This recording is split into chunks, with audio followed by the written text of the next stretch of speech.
Welcome to Alathian Hard Videos. I'm Rick Friedrich, and today I'm taking a break from the pagan holiday of Ishtar, or Easter as it's known, and I decided to talk about an important subject.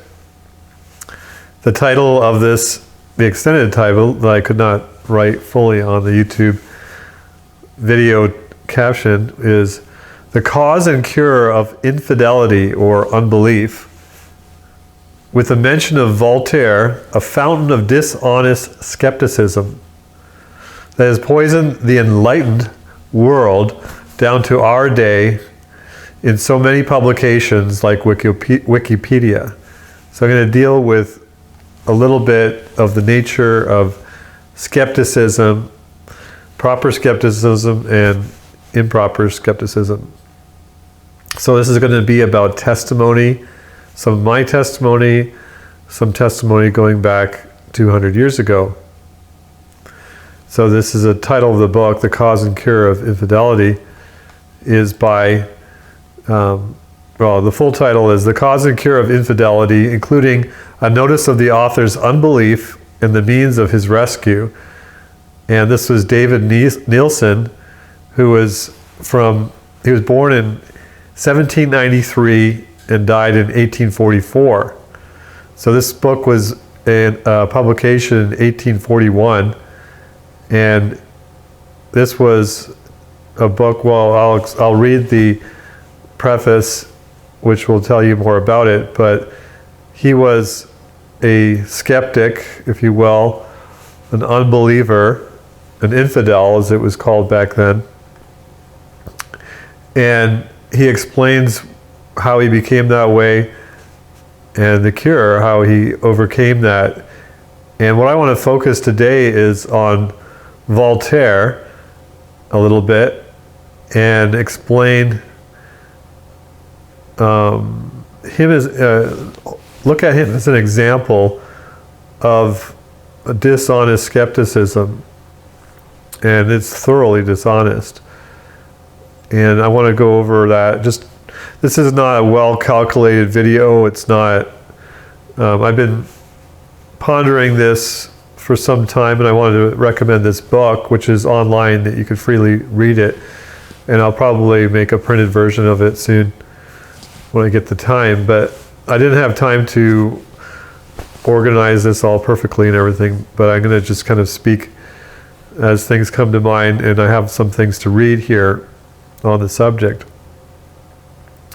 So what we're looking at here, this is a 400-page book, 400 some odd pages, although it's not too much on each page. What we're going to look at is just some aspects of this book. I'm not going to go over all like Christian evidences, but I want to look at the nature of skepticism. This is very important to understand, because I want to look at the nature of evidence in this upcoming book that I'm doing on the foundations of life, the grounding book that I've been talking about. It's really 2 volumes, 2 massive volumes, and I will get into the very fine points in that first and second volume. So this video is just kind of more of a mentioning of some of the things that I'm going to be covering rigorously in those books. There's absolute need for a very systematic approach of the nature of truth and laying out all the foundations in life. So this is just a part of it, and I don't want to give the impression that I'm making a really polished presentation here of this particular subject. But I just wanted to mention some of these things while I can. I have a few moments to do a video, so just bear with me. So here, after the title, he has I don't know, just kind of a preface or introduction. The president of Center College, Kentucky, has well said in reference to this work that after all the learned, eloquent, and argumentative treatises which have been published on different branches of the Christian evidences, something was still needed, something adapted to the particular tastes and condition of our community, especially to many vigorous minds of the West, where the author's life has been chiefly spent. To excite curiosity, waken the attention, and stimulate inquiry, something which should bring down abstruse argument and apprehension of men in general, and present striking facts to arrest the attention of the indifferent and the skeptical. Facts drawn from history, science, and observation are here placed in a strong and often startling light, and there is an earnestness, a personality, a warm lifeblood of reality running through the whole, which gives to the written argument much of the interest and power of an oral address. So this was probably some publisher's statement more than coming from the author. So before I get into some just brief points in the beginning of the book, which isn't really the focus of this book, but I want to mention a few things because they relate to my thesis here on the nature of perverse skepticism and contrasting that with healthy skepticism. So I won't be able to get into proper analysis of either, but I want to just kind of briefly mention some of these things. But I want to mention too that the nature of what we call apologetics, giving a defense of the faith or presentation for the basis of faith. In our day, I've studied it extensively, and I consider myself somewhat of an amateur apologist, missionary who's gone out into the world, sometimes full-time, reaching out to people, helping them, like I do with science matters, energy matters right now, where I help people understand how to have more efficient systems and healthier systems and free energy systems and so forth. So, but I've been doing the other in regards to faith much longer. And so my objective isn't to get people to come into a club, a group of people. It's not for money, it's for truth. It's for bringing all people to God in the best way that I can. So what I find in our day is that the goal of so many people in the church world, the Christian church world, is it's kind of muddled as to what the motivations are of so many people. And I think that many skeptics or people who don't believe that you would call unbelievers, that don't have a belief in Christian matters or the belief in the Bible, would be often a reaction to bad displays of people who claim to follow the Bible or Christian things, claim to be a Christian. And so there's many bad arguments and people, for the most part, that don't represent Christ and His words or Spirit at all. So naturally people are offended. Now, I, being one of them, was greatly turned off by Christian matters, was very prejudiced against it, because I had some very bad examples in my life and didn't really know anything better. I mean, I heard things in the Bible and I knew God was real, but I just really didn't want to be involved with religious matters because of bitter experience, which is what I found so many others who turned out like me had the same kind of experience. And about 13, 14 years ago, I went around the U.S. as a sort of a missionary on campuses, talking to students like all day long, handing out my books, and books like this book that I'm going to be focusing on today. And what I found was I was always talking to, I don't know how they determined they were the lead atheist on campus, and many skeptics, and they were brutal. They were very vicious and sarcastic, which is exactly the spirit of Voltaire that I want to focus on today.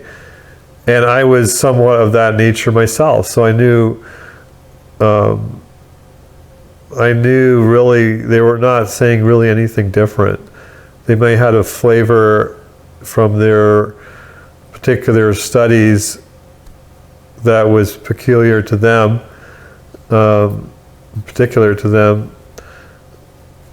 You know, they might have had some different facts, as they called them, that I wasn't aware of, but it wasn't the point. They all had a common problem or set of problems. And that's really going to be the focus of other videos that I can't really get into beyond looking at Voltaire maybe in brief today. But what I'm finding is when you deal with people who are in Christian apologetics, and one big influence, I could name many authors that I have studied that are still living. One of them was Norman Geisler, who I've had some dealings with in the past. I've had pretty much most of his books, and he actually asked me to be his publisher at one point. Anyway, Geisler has some very interesting information in all his volumes, but I find them quite sloppy at times for somebody who's so learned and somebody who has a lot of, he had people under him to fact check. When I was involved in counter cult ministry, which was a ministry to helping people come out of their out of cults, and who had been abused in various ways by being messed up in the system. Naturally, I came across Norman Geisler because he was also relating to that ministry as well. And what we found, I got involved in a ministry that had the biggest cult library and I think it was in the world, but at least in the, well, it was actually here in Canada. I'm in Canada right now. And it was actually former CRI, Christian Research Institute, the people that were involved with that. And so they had this giant library, and we were involved in helping people come out of various cults. And I'm not getting into the definition of a cult because that would get us off topic here. And anyway, what we found was, like with somebody like Geisler, we went and looked up his arguments against, it was the Watchtower, Jehovah's Witnesses, and we found many mistakes in his book, and I think they might have been corrected later on, but I found this in other books too of his. So while he does have, quite a bit of truth, and there was plenty to learn, there was also a lot not to follow an example of. And in fact, I had some young men who were students of mine years ago, and I introduced them to his writings, and one of them actually became one of his students and or a friend of his. And I mean, I was just trying to introduce, I'm not afraid of introducing people to others to get some well-rounded knowledge, if you will. It didn't necessarily mean I'm telling you to endorse this person and really, come under them or something like that. But this is the kind of thing that happens. So I'm very cautious about recommending anything to anybody when that kind of thing can happen. Like, I don't do likes on YouTube either, because that's another whole subject, because you have to be really careful. Anyway, what I'm getting at is there's a lot of bad reasoning, and so we have to be careful with our words. I have to be, like pretty much all my videos on YouTube are very casual, and sometimes people take them too rigidly, but I don't have the time to really make these videos polished like what I would do in a writing, in a book or something. So what I want to do with this upcoming book is kind of reset and start over again. Sometime this year, it will take me a year to finish this first volume, and I'm a couple of months delayed in starting it. I have been doing it, but I'm a little bit delayed because of trying to keep up with orders and that. But this particular video here is kind of just moving in that direction more. But when I do that book, I'll probably erase all my YouTube videos. Probably a few of the religious ones I'll leave up, and I'll be starting all over again with all of my topics, and they will be very good videos, and it'll take a long time to do them. But right now, they're just casual, so don't get so offended if I'm speaking more casually here.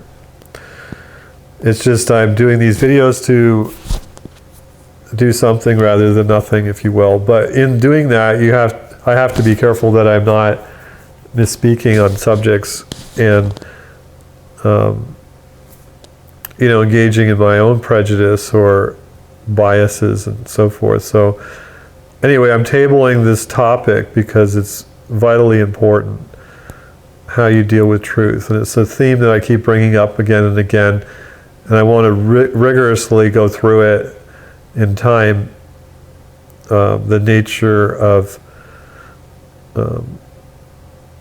just knowledge from the ground up, if you will, and making a progression from the spiritual side, mental side of things to the physical side of things, instead of studying subjects or issues in themselves at the surface of the matter, if you will. We need to dig down to the foundation. So this is kind of a foundation point that's very critical, but it wouldn't be the first starting point.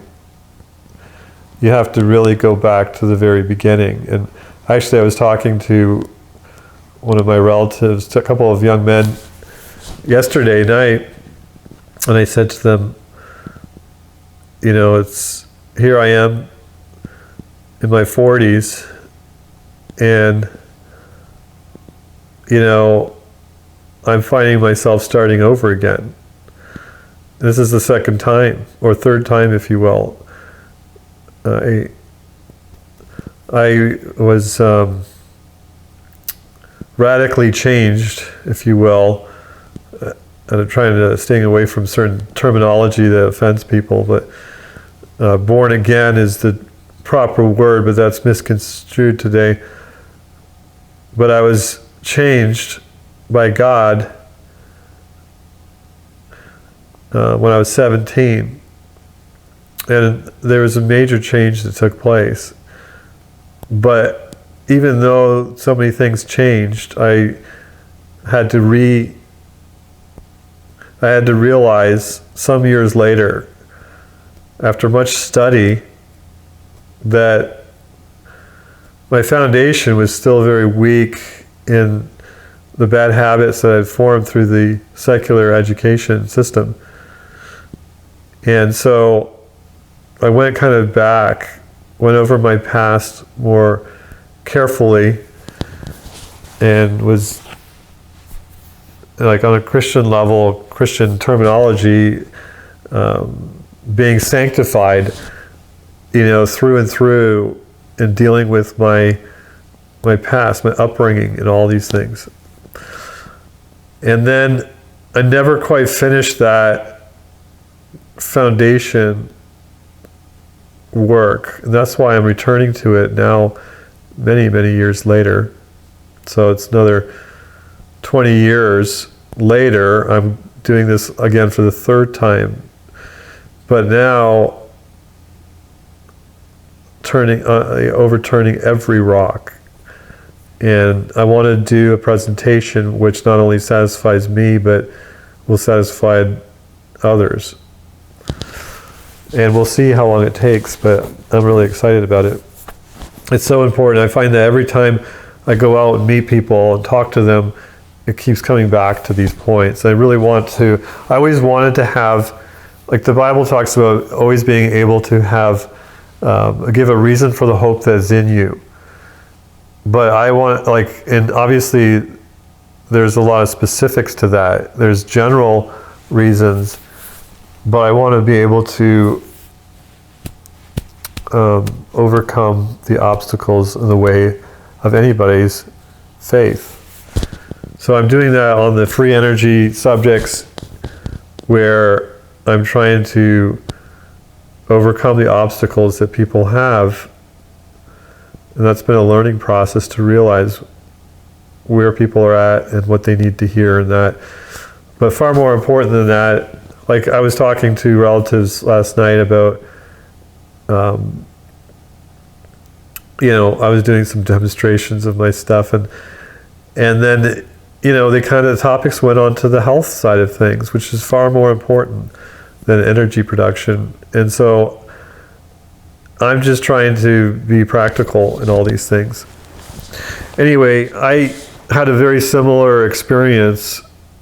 Well, not quite the same as this author here, and we're going to read what he had to say.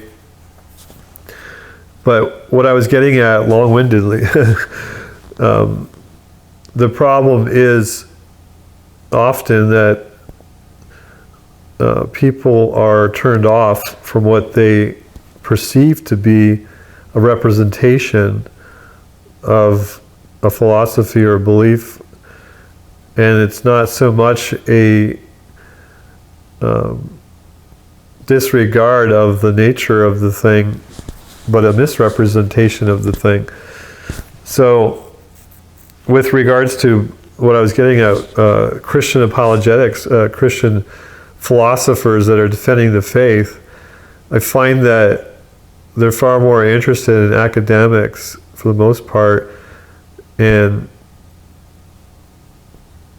sophistry, if you will, to some extent, and rather than the nature of the matter itself, and piercing down to the fundamental points. And so I don't spend a whole lot of time in the modern world because it's so shallow. And I find these old books. That's why I'm recommending this book. I find these old books that are just treasures. They're so rich. And like I just read, there's such a depth to even this book. The spirit of the author comes through in a way that's just, it's tangible. It's not this dry proposition book, that's just laying out formulas, and it's kind of, you can see the guy has a living faith in God, and the struggle that he went through, and you just walk with him, and it's a beautiful example. So that's why I'm making a whole video on this book. It's kind of almost in the series of what I talked about, the superheroes of faith, which I haven't really continued on for quite a while. But it's kind of along those lines. There's many such books that I have in my library, in my studies, that have influenced me, and because they're very similar to my story, I find them very useful. That's why I'm bringing this up. So what I'm trying to do is overcome the obstacles. When I was debating all these atheists, and I had the same kind of debates with the professing Christians, so I don't want you to misunderstand. But I had a very high success rate in my conversations with people, and I measure success when somebody heartily shakes my hand at the end of the conversation, including every one of those atheists, every single one of them. And we're talking about pretty much all the major campuses across the U.S. And at first, I think pretty much every one of them was mocking me really bad. I mean, next to, it'd be the equivalent of throwing eggs and tomatoes at me if they could get away with that. That's how bad it was. But after hours, they realized that I come from the same source, if you will, that they did. And so they couldn't really tell me anything new, and I had a whole lot to say to them. So they respected me. And I'm a very thorough person. That's why I'm long-winded. And of course, most of YouTube viewers don't like long-winded videos. They want a 5-minute something to stimulate them, give them a good feeling or something. And that's not what I'm about. So don't dislike me. Just don't bother viewing the video if you don't want to hear me out. But I know that a lot of you who watch my videos really like these things, so I'm sharing, So anyway, I wanted to go over, this is kind of the negative side of, I'm going to skip over all of his many evidences that he presents in this book, because that's not the purpose of this book. You can read this anytime. I want to focus on some particular points here. So in the beginning, there'll be kind of jumping over some things. So we'll start with chapter 1, chapter 2. I mean, these are very short chapters, like 1 page, 2 pages or something. And then we'll jump back down to the end point that I want to make. So because I don't have this printed up, because I don't have a printer access to me, I'm going to have to read this off my computer.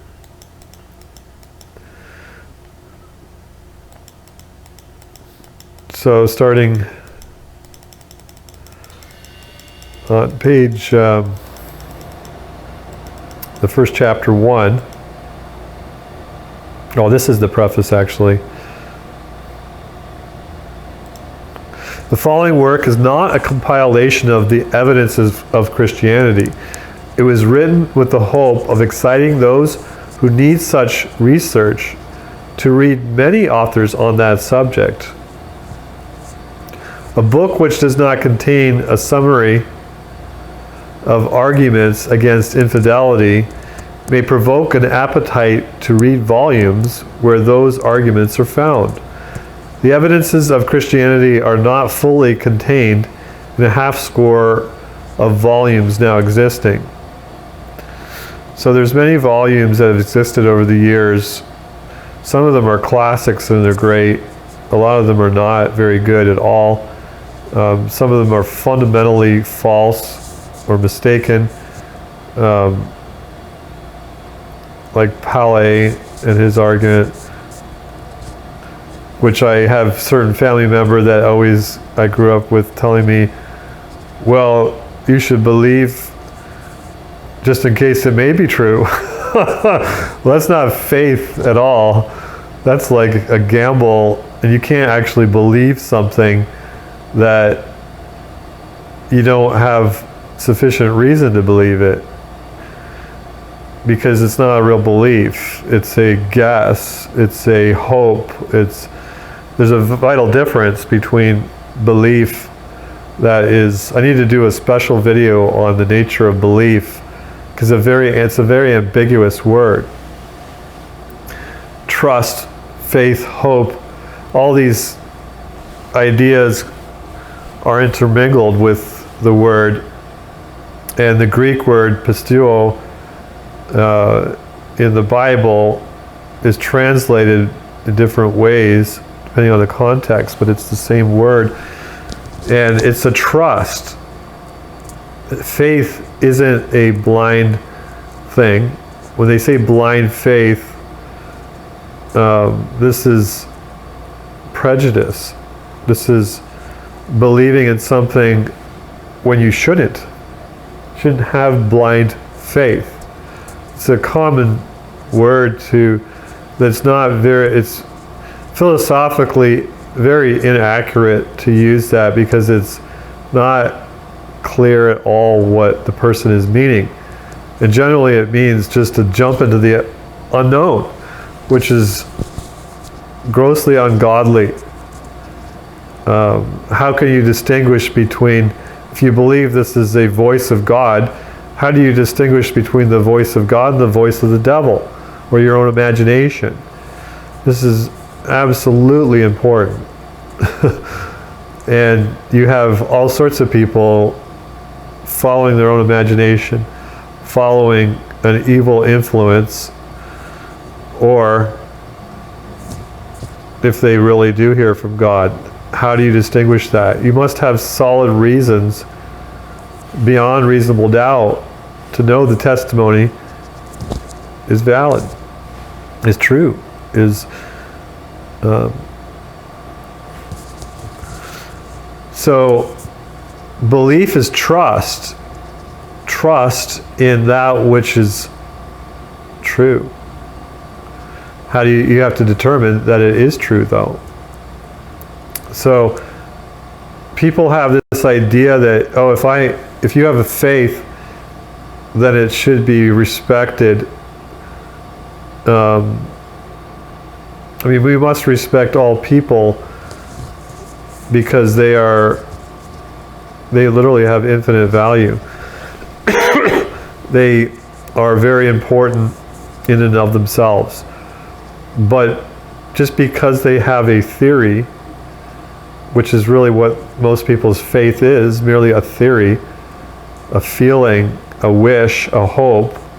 Now I'm speaking as if I am one of these harsh skeptics here, but I'm not. I'm being perfectly reasonable. And in many senses, so are they. And their fundamental quest is professedly to be rigorous about truth. But they can err from that very quickly and become unreasonable. But you can be unreasonable in over-believing something. You can be believing something before you ought to.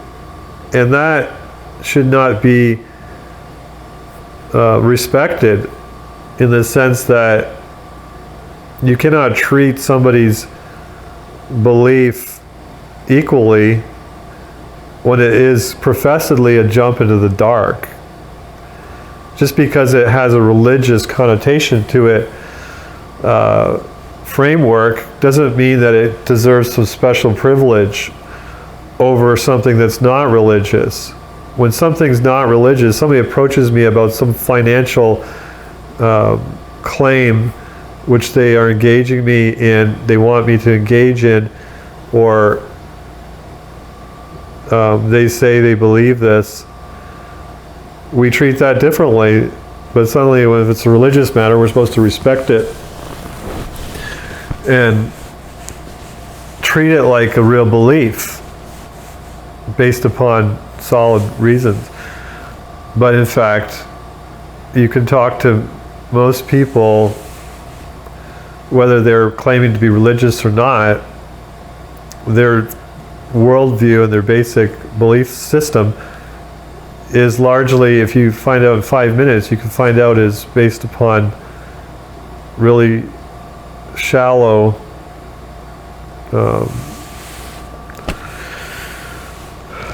reasons or lack of.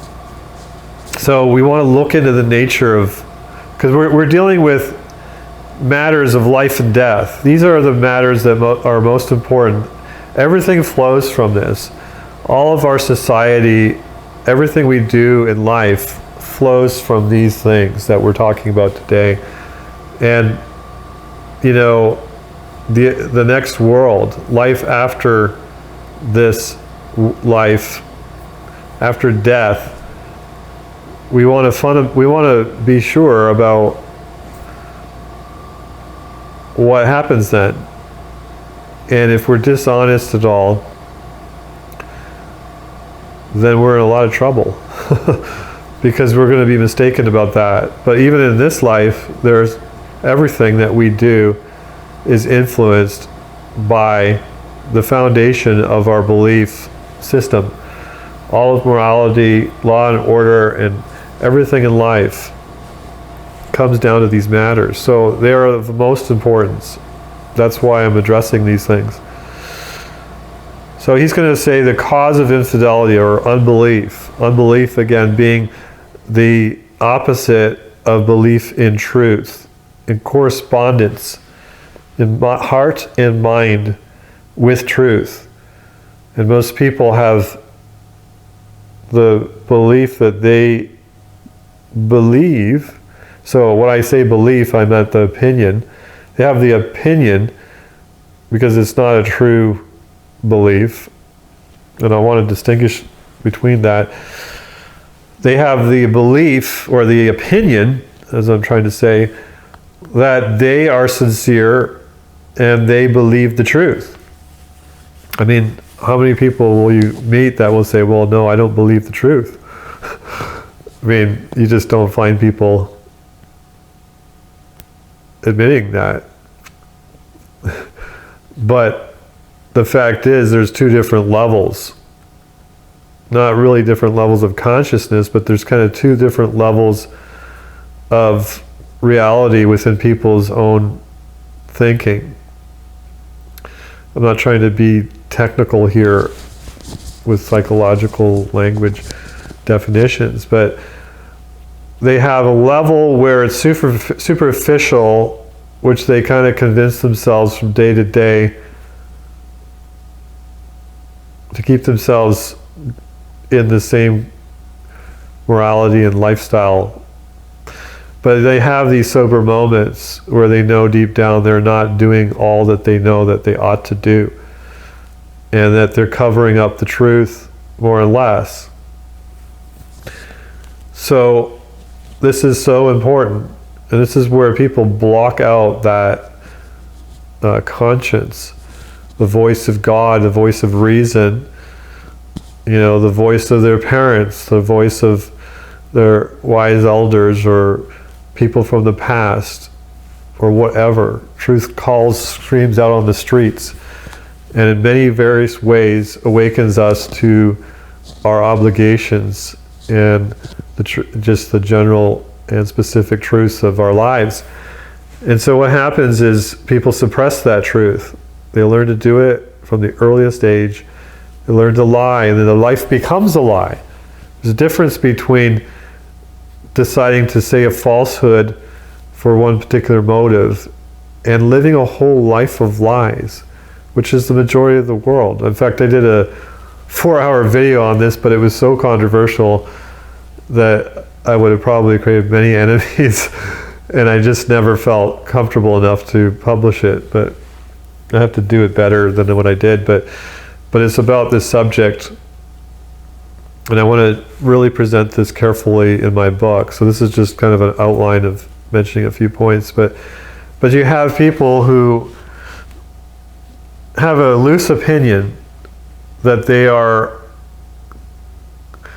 believing the truth, because it's just something that everybody likes to say.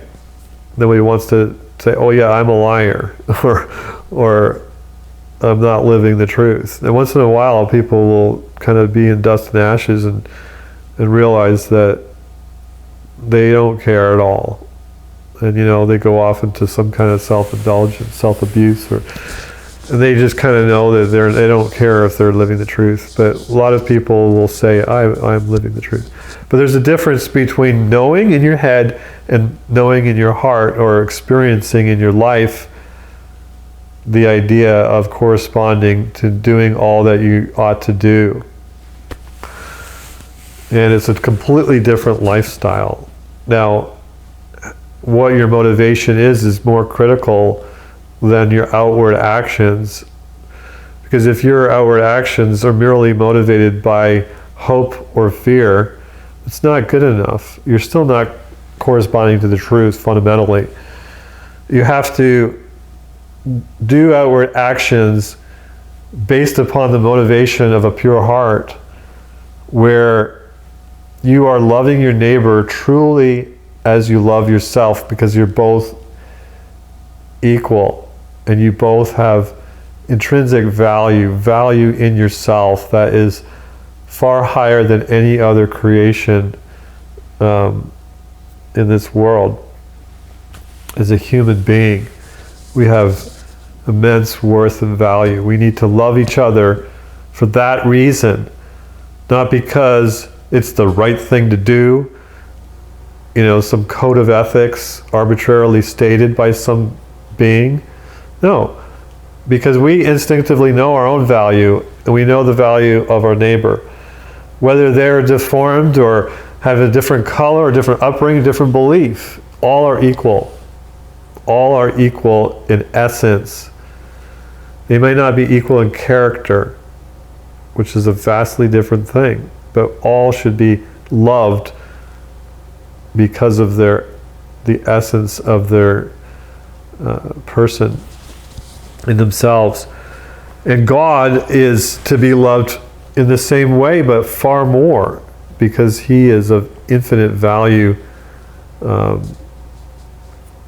and not only is He in Himself of infinite value, but His character is absolutely perfect. And there's a love of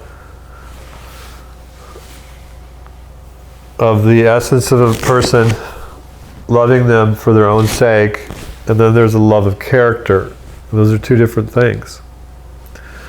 So you cannot love somebody who has an evil character. You cannot love that character. So that's where you can actually say the words, you hate somebody in that sense. But there's a easy step between hating somebody's evil character and hating them in the murderous sense of wishing their non-existence and wishing evil upon them. And that is no longer loving them as you ought to love a human being. And I think people just cannot make those distinctions, which are fundamental. But anyway, most of mankind, he's going to say, I had to introduce this because he's going to make a statement here that mankind is wicked, is evil. And unless they find a way out, this is about the cure of this evil, they continue deceiving themselves and others around them in their wickedness. And they sugarcoat it. They make themselves look good. But you need to get down to the very foundation of your motives. And you are either in a state of love and light and faith and complete harmony with all that is good and right and true. It's not a moralistic set of rules that you follow, irrespective of your heart. Your heart is absolutely selfish until you come to a place. It's an absolutely, totally different lifestyle and spirit of life than the spirit of the world.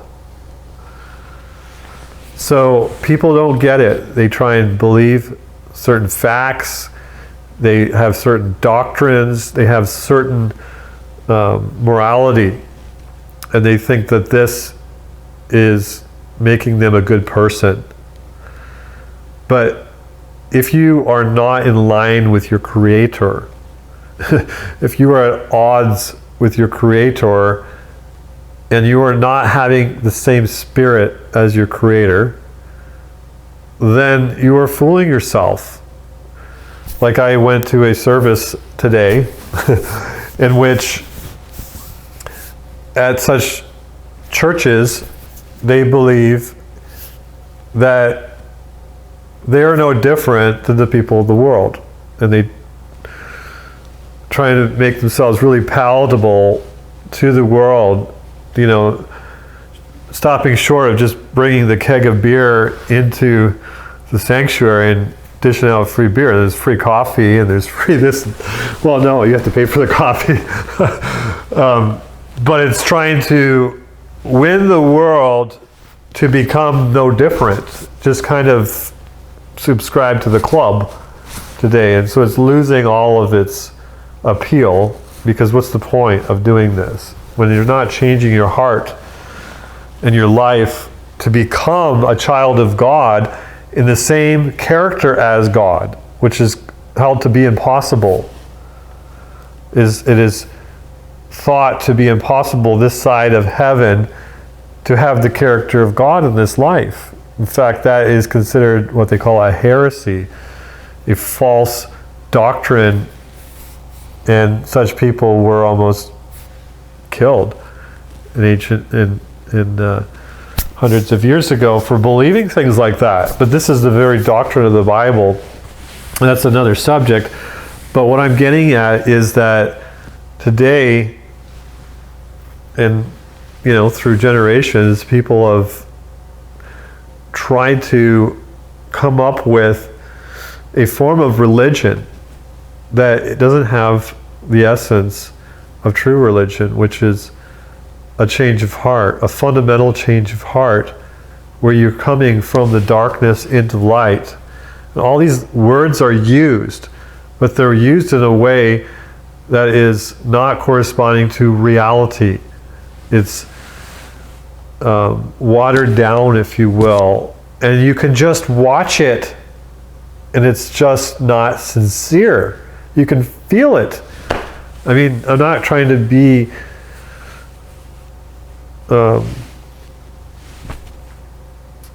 ambiguous in using such words, but it is like you can tell when somebody's really speaking to you out of their heart with substance, and that their heart has changed, and that they're full of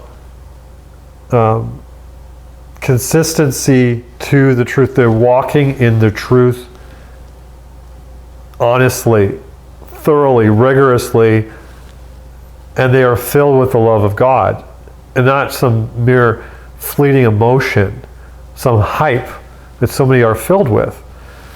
There's a vast difference. But I'm sure that most of the people in this world have never even met people living that way. So they don't have a reference to compare. All they see is people that represent the truth in word, in which they do not get a sense that this person is really living up to what they're saying.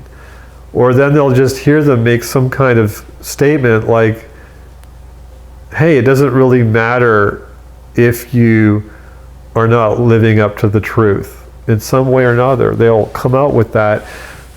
As long as you're trying to do better, they'll say, or as long as you're a work in progress. So what happens is there is no sense of urgency to completely conform to all truth, to walk with God in sincerity. So hypocrisy is to be expected according to such people. So this is no different than the world. The world feels the same way. Oh, we all have our problems. Now, obviously, we all have mistakes that we need to improve upon, our misunderstandings of things. But in our character, we're either good or bad. We're either holy or unholy. We are either righteous or unrighteous. We're not a mixture in between, and that's the grand deception. And really, I'm going off topic here, but I wanted to mention those things before I got into this. Okay, so he says infidelity, the cause of infidelity is produced by two causes acting conjointly. The primary or more remote cause is man's depravity, which we've been talking about. The second or approximate cause is man's want of knowledge, lack of knowledge. Now this is 1841, so it's more than a couple of years ago, but the language should be readily understood. So the two things, man's evil and man's lack of knowledge. As regards to the first or original cause, man's wicked nature, we can readily see how it would bend his belief towards the side of falsehood. It must incline him to reject sacred volume, the sacred volume, which enjoins everything that is righteous, self-denying, pure, and holy. Again, we can easily understand how this first cause of unbelief, man's sinfulness, must tend towards the production of the second cause, his lack of information. It retards his labors in searching after the truth. It aids his continuing his want. It aids in his continuing. Oh, I got to read this properly. Sorry. It aids in continuing his want of knowledge. It prevents his activity in search after facts which sustain the truth. As it regards the secondary or proximate cause, want of knowledge, it sounds strange to speak of the ignorance of the learned. And the same thing applies today. This seeming contradiction will be fully explained after a time. For the present, we must begin with the original cause, man's depravity. Man, a fallen being. The Bible is not true if man is not prone to evil. Now, I would say it a little differently than he does, but I'll just read on. The holy page has two modes of expression in holding up the fact of man's depravity. The first is his hatred towards God. The second is his love for falsehood. Let us look at each of these assertions. The carnal mind, this is from Romans chapter 8 of Paul's writing. The carnal mind is enmity against God, quote unquote. This seems to the unconverted man as though it must be false. He is not conscious of any enmity against God. He thinks usually that he loves his Creator. Of course, if we talk of his hatred, we do not gain his assent. The reason it seems to him that he loves where he really hates is simply this. He does not hate that which he calls God. He well approves the character which he himself has given to God. But this character always differs in one or more traits from that which is drawn of God in the Bible. So in other words, I've said this many times, it's easy for us to create a Santa Claus in the sky who we love. And there's so much movies and TV shows and stories that create something that is kind of in the place of God. Like Santa Claus is the perfect blasphemous representation of God. And I say that is very disturbing to me, as I grew up and was told that there was this godlike figure who was watching over me, knew when I was doing right or wrong infallibly, and was the giver of gifts and could be everywhere at the same time. These were like, omniscience, omnipresence, all these attributes of God. And then I slowly or eventually learned soon that along the side of learning about this Jesus and this God, from the Bible, kind of on the same level of telling me these stories, then I learned that Santa Claus is fake. It's not real. And my parents are lying to me about it.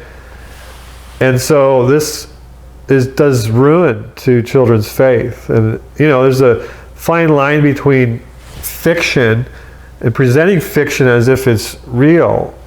And, children have a healthy imagination, but if we destroy that, we do great violence to them. Never sat well with me. So in other words, you get these children finding out that their parents have lied to them, and what mischief that causes, I certainly know. So anyway, we create this God, whether we believe in a personal God or even just have an idol in our life that is our focus of our attention. We make it what we want.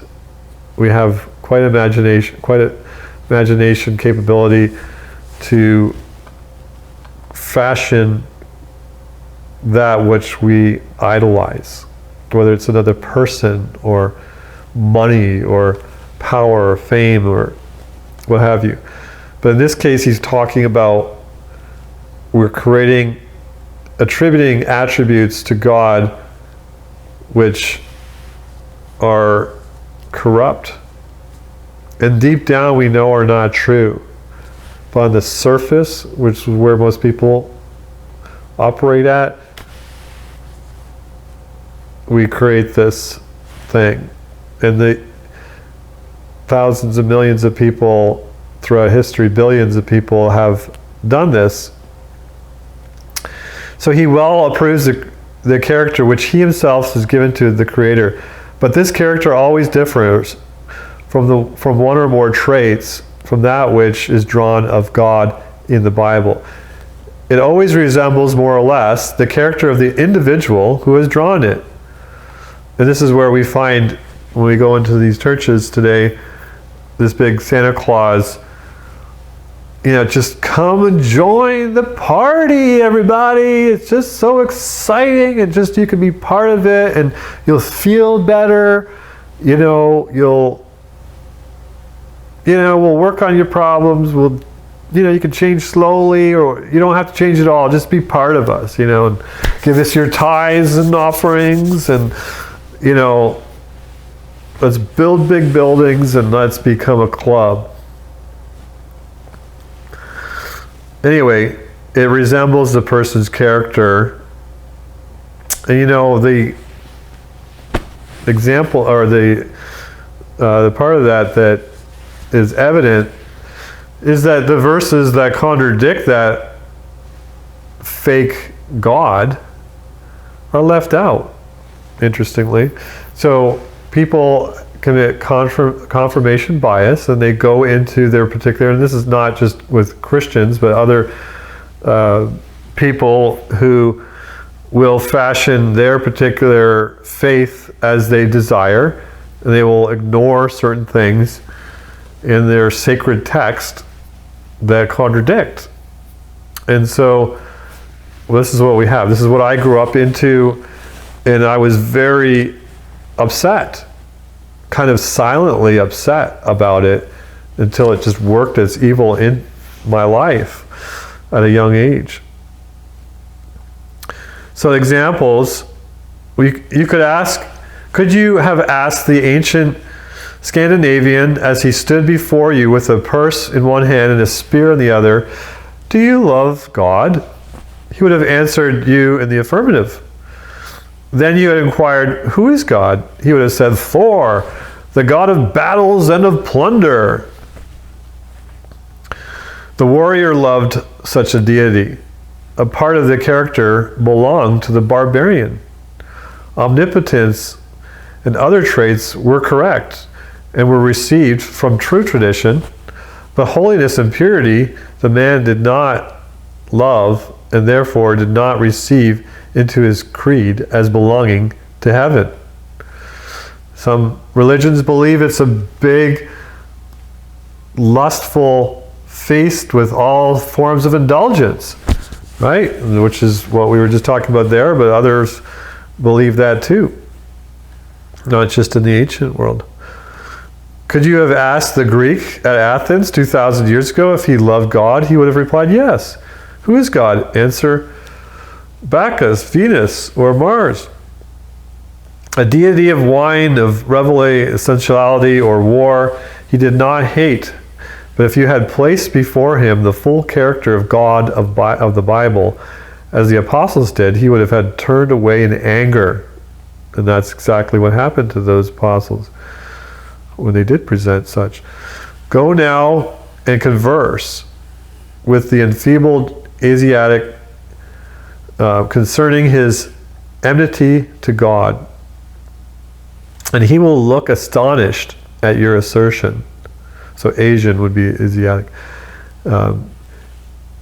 He is willing to give up his life in the service of his God, but ask after his deity, and he will name one of lust, cruelty, pollution, one resembling to a great extent the man who stands before you, or some impersonal force that has no real love. Anyway, if you claim his notice to the God who loves justice and humility, purity, peace, he cannot bear to hear you. Just so it is in the land of Bibles and of light. So it is in England or America. Go to that universalist who believes that everyone will go to heaven, and ask him if he hates God. He's indignant at the question.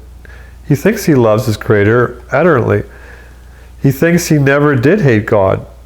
And it is true that he does love a God whose character resembles that of the man before you in some prominent traits. But place before him the God of the Bible, one who will say, depart to the wicked, and one who will not take pollution and the rejectors of mercy into heaven, one who will see the smoke of their torment ascend up forever and ever. And the universalist will tell you earnestly that he hates such a God as that. I've heard it many times. Just so it is with the deist. Now, a deist is somebody, we're going to talk about this, like Voltaire was a deist. He wasn't an atheist, he was a deist. So you believe in a God, but generally speaking, the deist says more or less that this God has nothing to do with mankind. They're on their own. Let evolution finish its course, so to speak, on its own, unassisted. And that's more or less what a deist is. No miracles. You have Thomas Jefferson, with the Jefferson Bible, he literally removed all the miracles out of the Bible and published that. I believe in the morals, but I don't believe in the miracles, which you can't separate one from the other, but he thought he could. So that's kind of what a deist is. He gives to God a character which he thinks rational. He loves that character. It resembles, in some main points, the man who frames it. He cannot think that the carnal mind is enmity against God. Now, the carnal is the lustful mind, the mind that gives itself over to feeling, to creating its own reality, no matter how much it doesn't conform to truth. This is what a carnal mind is. Carnos is flesh, sarkos, and carnal mind is that. Anyway, he cannot think that the carnal mind is enmity against God, for he esteems God a being who has done and will do very much in accordance with a plan which he himself esteems rational and proper. It is true, we cannot exhibit the case of deists as to what they love or hate as plainly as the case of others, because there's such an unending variety in their creed. That's why I said it's kind of general. There's quite a difference. Go to 100 deists and you will rarely find two of them believing alike. They all agree in rejecting the Bible, but on many very important considerations, whether God will or will not punish the wicked, whether the souls go out or certainly lives on after death, whether the world is to meet ruin or continue forever, if the wicked are to be chastised, what sins are the most dangerous, they have no sameness in their plans. Many deists, on questions of breathless interest, will refuse to give you an answer. They will tell you they do not know. They have no belief on the point, however interesting. At other times, you will find them mainly maintaining that man's reason was given to him as a lamp to enlighten, as a guide to direct him in these matters. But ask him what kind of conduct here will most add to or detract from happiness hereafter, or what kind of life we may certainly look for in the next existence, and no two of them will give you the same replies to these inquiries. The reason of 1,000 of them seems to have led them as many different directions.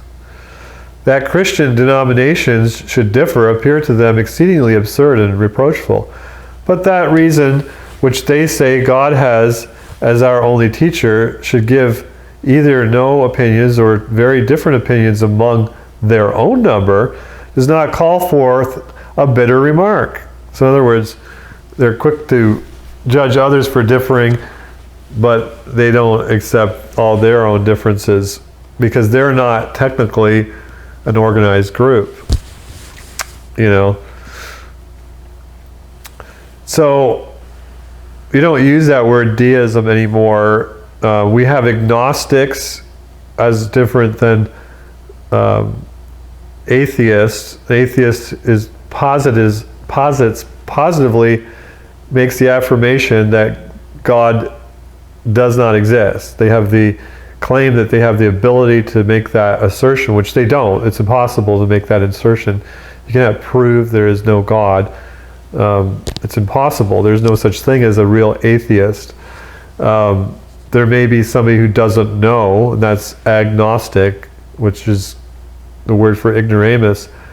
It's not a ridicule term like that is often used. It's just simply saying, I do not know if there is a God, which is all the most that you can say negatively. You cannot prove that there is no God. You'd have to be God to be able to prove there was no God.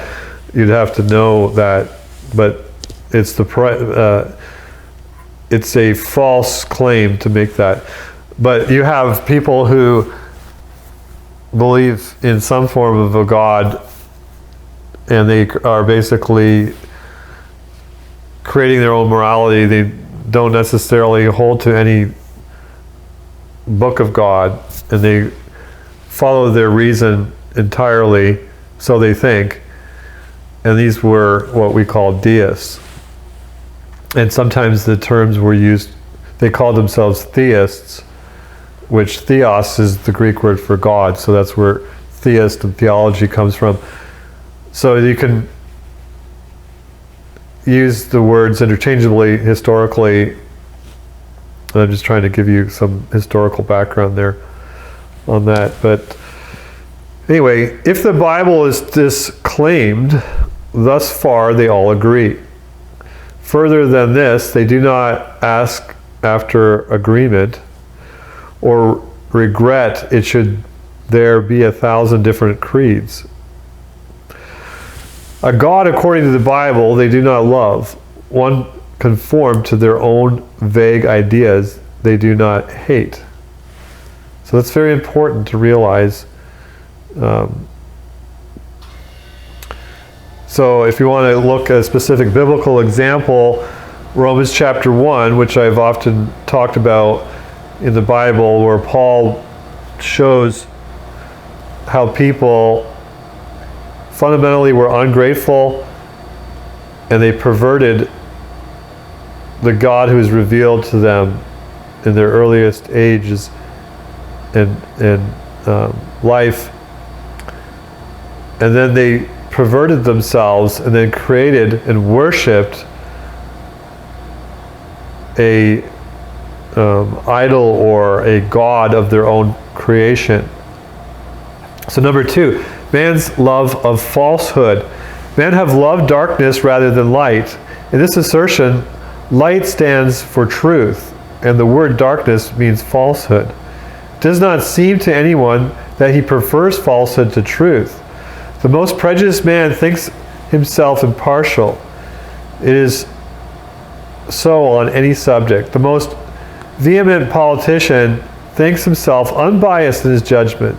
The most deadly enemy, in speaking of the one he hates, will tell you that his views are not the offspring of passion. Yet he certainly would believe evil of his neighbor more readily than good, even when this good is true. We might then very certainly expect that the man who wishes to live forever, to whom annihilation has no pleasing look, and who even wishes strongly to believe the Bible, would be far from feeling or believing that on this subject he would cherish darkness rather than light. Nevertheless, it is true. Although not in a situation as deplorable as the man who gnashes his teeth on religion, still it is true that one small cunningly devised falsehood will influence him further than 100 plain and forcible arguments in favor of revelation. So there's kind of long-winded sentences that are more to be read than in a book than reading out loud, so bear with me in that. But the idea is that he quickly believes something based on very little reason. And when you have 100 other very strong, powerful arguments in favor of the opposite, he won't hear it. He wants to quickly find fault and look for an excuse. And that's the wickedness of the man's heart that you have to overcome. And you can do that in a positive and negative way. You can do that towards your own belief, where you just quickly look for the smallest reason to believe your proposition, your desired outcome, and you disregard all other claims. Or on a negative way, you quickly believe something against a major claim, important claim, and you're so willing to ignore all the good reasons against it. So this is the spirit of Voltaire that we're going to get into more specifically in a minute. A man may stand on one side of a mountain and long for the top, yet the impetus of an ounce will push him further down. Many times that force will cast him up. Sorry, I can't read today. One who desires the valley below can go there without a struggle. The man who has sinned may desire the summit of truth, but he stands on the declivity of a sinful nature. Every transgression or sensual indulgence has added to the darkness of his soul without his knowing it. Some examples of this must be given the following chapter to make the facts easily understood. I'm just going to read the title of the chapter. I'm not going to give the examples. But a trifling falsehood influenced human belief against the Bible more than gigantic truth in favor of it. That's the point that I was he was making that are summarized in that statement there. Now, this is unfair. We see this play out in the accusations against many a man now from the Me Too type of movement, looking for any dirt to destroy a person because we don't want them to hold an office. And I'm not trying to defend any of these men because I don't know them, but just the way it's presented, the ruthlessness, the grasping, desperation, clawing at the Supreme Court doors was you'll never forget that imagery. Oh, just the desperation to prevent somebody that we politically disagree with from getting in and going to the point of just, I believe it because I believe a survivor. Well, I'm a survivor too. Do I get any special privileges for being a survivor? Well, should I expect somebody to believe me just because I said it happened? And I'm not talking, I've never received any sexual abuse. This is not my case, but I've suffered untold persecution, extreme agony. But I can't expect anybody to believe me unless I present solid evidence. But people are so willing to believe a report if it confirms their proposition, their theory, their agenda, if it at all supports it, against gigantic testimony to the contrary. So we have to realize this, that we can, like when it deals with other people's character, it's very important.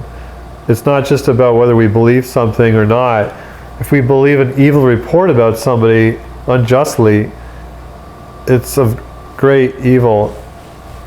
So even of an evil person, to believe another report without sufficient reason is equally evil.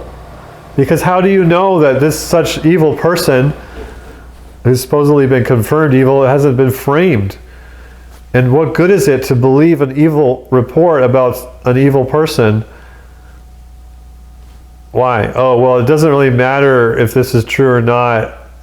Like, it's a difference between feeling like the O.J. Simpson kind of case here, where he got away with murder and then he gets caught for something else, and they're like, well, great, give him justice, we'll nail him here whether it's true or not. I mean, I'm not trying to get into the factual truth of either side of the point, but the controversy, if you're that old, you can remember it vividly, this whole thing.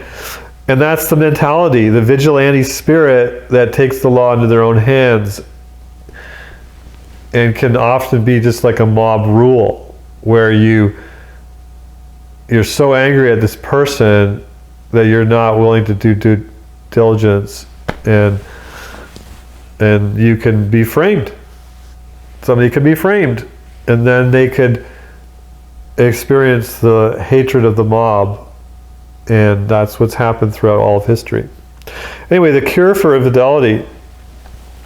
We have now offered a few thoughts on the cause of infidelity. Now, I really just talked about a few things, and I jumped over. We're on page now 132, chapter 26. It's in Roman numerals. I had to think it through a little bit there. We could, as it were, only pen a few hasty words, endeavoring to offer some of the more simple and obvious reasons by which we may know that it is caused by want of knowledge and by want of the love for the truth. Each of these items assists in promoting the growth of the other. We may resume the subject hereafter and devote other chapters to the consideration of the cause of infidelity. But at present we feel disposed to say something of its cure, the cure of infidelity. What a subject, the cure of infidelity. Can it be cured? Indeed it can. There are difficulties in the way, but all that, let's see. Anyway, I don't want to go on and on about the cure, unfortunately, with this video, because we want to focus on, and I've really gone on and on. I want to get into his testimony, so I got to just find the page number here, and I want to get into that leads to the whole Voltaire story. And I'm bringing up Voltaire because he is a fountain, as I said, of dishonesty, like absolute dishonesty, not like partial dishonesty, but like wholesale dishonesty. This is what he's going to testify in this book about and illustrate. And that spirit, that bitter, skeptical, dishonest skepticism, which we are all familiar with in one way or another, and a lot of times it can be a very religious skepticism that is just that bitter spirit that's fault-finding and is elated in itself. It's a prideful spirit, which I'll talk about a little bit more, and I have at times in the past. It's just a unpleasant experience with these people that are just downright nasty in the end. But they don't even have to be nasty to still engage in the spirit. So we want to talk about that and focus on that. And really, I'm going to end off with Wikipedia being kind of one of the biggest examples of that right now,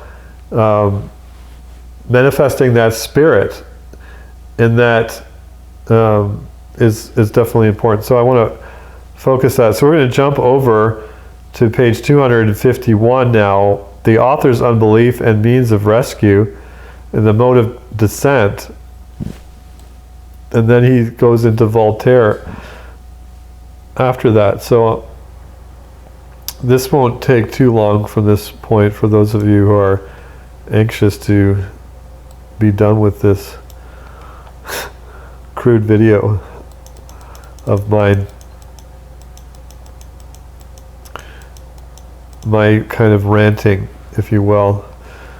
Okay, one way to make plain the cure of infidelity is to give examples of deliverance, testimonies. Now, I've given briefly some of my testimony of my early deliverance from my extremely perverse life as a youth. And he's going to give a different kind of testimony, but mine overlaps some of this. Facts are not read with less interest from being presented as the lever by which other minds have been moved. And as the particulars of our own history can be given with more accuracy than others, the following may not be out of place. Very humble man. Before entering upon the means of escape from unbelief, it is necessary to notice the mode of descent into that abyss. And this is maybe old, maybe over 250 years ago. Oh wait, 150 years ago. What? Yeah, 1841, sorry. So long ago, but it's still the same today as it was. So don't falter with some of the old language and long-winded sentences. My parents were professors of religion with a plain education, but were informed in holy things. Firm, adherent, and unassuming, infidelity came not before their thoughts. It seemed to be their impression that entire unbelief very rarely existed, and that where it was avowed, it could scarcely be sincere. I never remembered to have heard the truth of inspiration questioned by mortal lips until the age of 16. When having passed through the usual college course too hastily, I went to read medicine in Danville, Kentucky. As soon as I mixed with society, I of course entered the company of some who were admirers of the French philosophy. The French philosophy. At that time, it was a particular philosophy of skepticism. I was not as much with the world as others, but I heard them speak occasionally. When talking of religion, their feelings were always awake. They seemed to believe that in disregarding inspiration, there was something particularly original and lofty. And you know that spirit, that if we bash the Bible, we are superior, we are more advanced than that archaic superstition, which, granted, most religion has been highly superstitious, but doesn't mean all religion is such. So the idea of destroying religion has this air of intelligence and advancement and enlightenment. And you know, everybody has experienced this. And it becomes prestigious. The prestigious have to be the same, or you cannot be prestigious unless you hold to these beliefs and methods of or attitudes and methods of dealing with others, so forth. So anyway, the sparkle of the eye, the curl of the lip, the tone of the voice, if interpreted, seems to say that the rest of mankind was contemptible fools, but we are not. Their remarks impressed me, but not deeply. That their sarcasms and jeers influenced me towards infidelity was because men love darkness more than light. For their arguments were so destitute of fact, for foundation, that ignorant as I was, I could sometimes see that they in reality favored the other side. I had some longing after the character of singular intellectual independence, which is vastly important, right? And some leaning toward the dignified meum. But I did not assume either as yet, for my habits of morality remained, and my reverence for superior age and deeper research. It was necessary that I should receive praise from some source before all diffidence or modesty should be swallowed up in self-esteem. And this intoxicating poison was not wanting. After the expiration of 3 years, I became surgeon's mate and second physician to the regiment of Kentucky militia, which wintered near the northern lakes. The approbation of many around me there led me to feel as though I was one of the actors on life's wide stage. After this, as I frequented the wine club and card party, reverence for the Bible diminished, and as my respect for holy precepts diminished, my sinful habits increased. Infidelity declines us towards pride, festivity, and dissipation, while these engendered infidelity like two ponderous metallic globes hung together on the side of declivity. They mutually assist each other down the steep, and the further they proceed, the greater their momentum. After this, I became first surgeon to the regiment of Tennessee troops, which served at Mobile. There I became acquainted with many officers of the regular army, whose intimacy was not calculated to lead me towards God or heaven. During this time and after this, all worldly success only injured me. To increase my haughtiness or add it to my means of profane expenditure. Oh, profuse expenditure, sorry. I gotta clean my glasses a little bit here. Revelry darkened the cloud that enveloped my soul. And of course, I advanced rapidly in unbelief. My race of infidelity, I never reached entire atheism in my race for infidelity. I was what is called a deist. After a time, I began to have moments of doubt whether or not God existed. And moving still onward, it was not long before those short seasons of atheism began to lengthen and to blacken, when I was mercifully arrested. Mercifully arrested. That happened in my life a couple of times, more than a couple. The grace of God that arrests you from the wrong direction. The means of my escape employ our next attention. And this is where we're getting into the point of this video, actually. All that before I was just kind of preparing. I had not been brought to embrace infidelity by pursuing the writings of unbelievers. Neither did I, really. Unless it was indirectly, of course. I never read a volume of their productions. I knew that some of these authors were renowned for their literature and distinguished for their talents.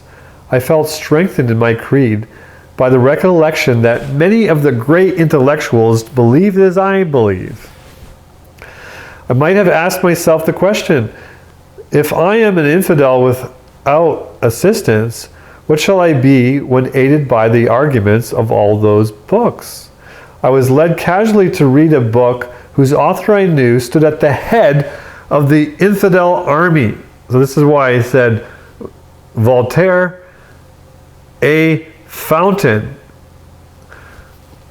because he was at the head of that army. He was the embodiment, the representative, in that particular generation, but really still stands as that today, although his name is largely forgotten. But the spirit of his work continues on. That's why I'm going to the fountain, the source. And if I can show you the source was absolutely deceitful, then maybe you'll trace the history of that down to our very day and realize that the source today is the same as the source back then. But it's a lot easier to show in history the ancients and 300 years ago how Voltaire was a flat-out liar than it is to confront the far more sophisticated arguments presented today.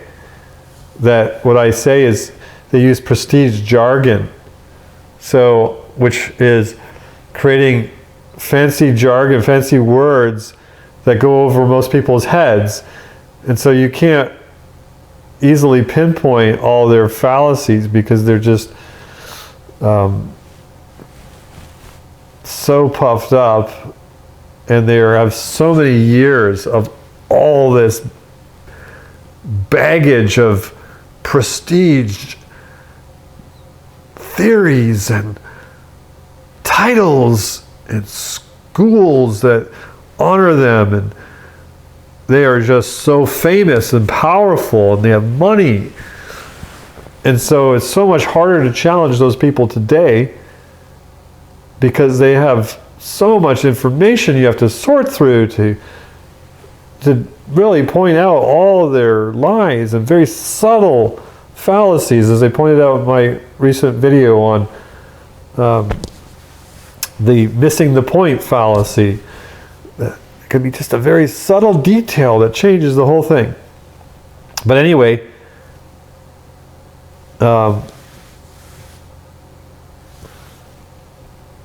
he is at the head of the army. So again, continuing on.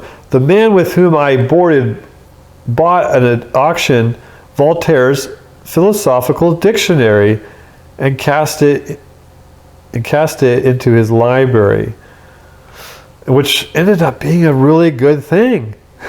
Even though it was bad at first, it was a very good thing for this man to have received. Now, I'm going to jump over to reading about who Voltaire was, and we're going to go to Wikipedia, the source of all truth.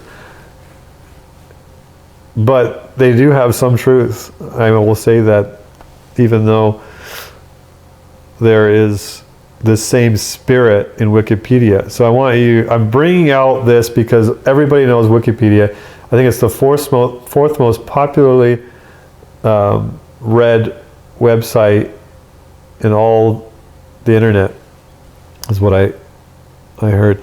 So it's vastly important that we get to the bottom of the spirit of Wikipedia by looking at the spirit of Voltaire. So let's read what Wikipedia says about Voltaire, and then we'll read about this particular book.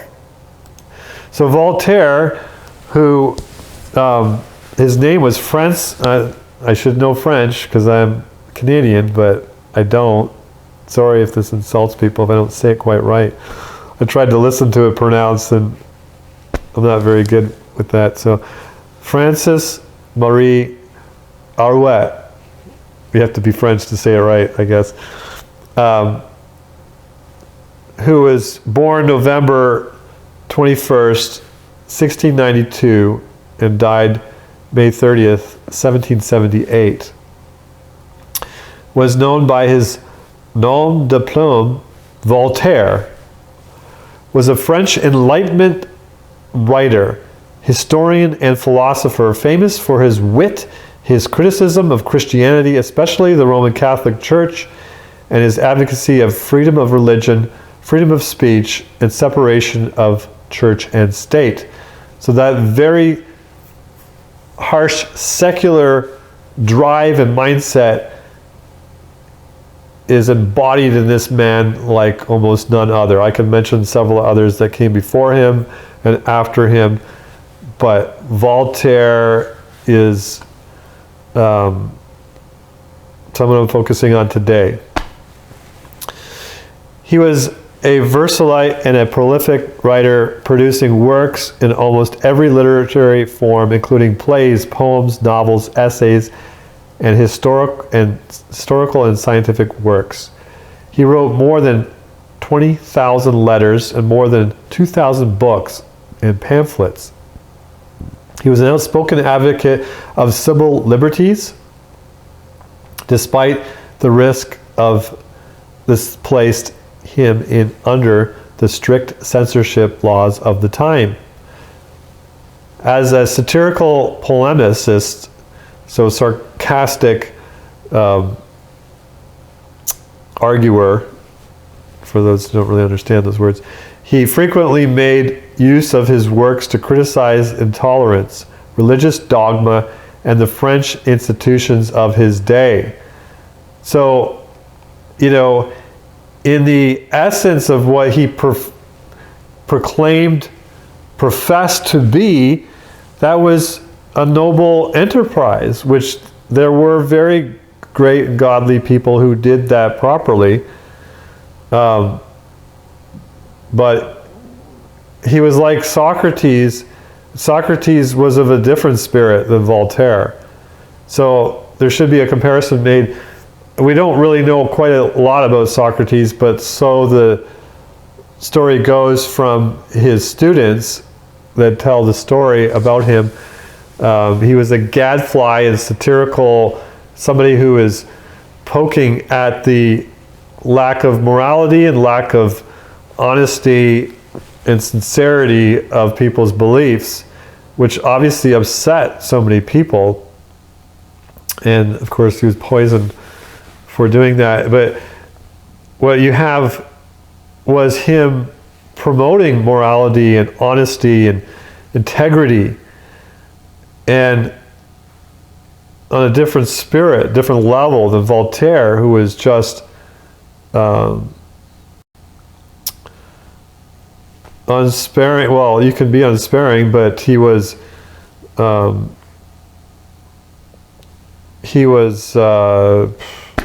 unrighteous about it. He was not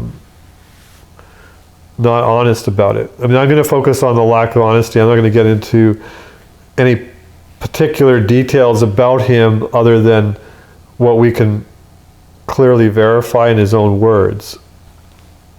And I want to over-argue my point here. So I'm not going to get into his particular details of his life, which there's quite a bit of interest because of the influence it has upon the history of the times, which leads to our very day. So there are various fountainheads of corruption, if you will, that steered us to this modern supposed post-enlightenment enlightened day of secularistic philosophy, materialistic, generally speaking. And I could name a handful of people that have been this huge influence just from even just a few of their works. Even one book had profound influence. And that you can study in the history of philosophy and the history of theology, the history of political thought and so forth. So that's enough for the description of Voltaire. Now his Dictionnaire philosophique, philosophical dictionary in English, is an encyclopedic dictionary produced by Voltaire in 1764. Now, this is my words. He was a contributor of Diderot's encyclopedia at the time, very many articles in there. So he was, not that the encyclopedia started at that time, but kind of the encyclopedias that we have today more resembled that period of time, and it's sort of the origin of the Enlightenment's encyclopedias, sort of the fashion that we have of the encyclopedia today was kind of, in essence, started around that time. And so Voltaire was a very big part of that. And his dictionary was, in a sense, a encyclopedia of itself. So it alphabetically arranged articles, often criticized the Roman Catholic Church, Judaism, Islam, and other institutions. So it was very negative in its focus. It was not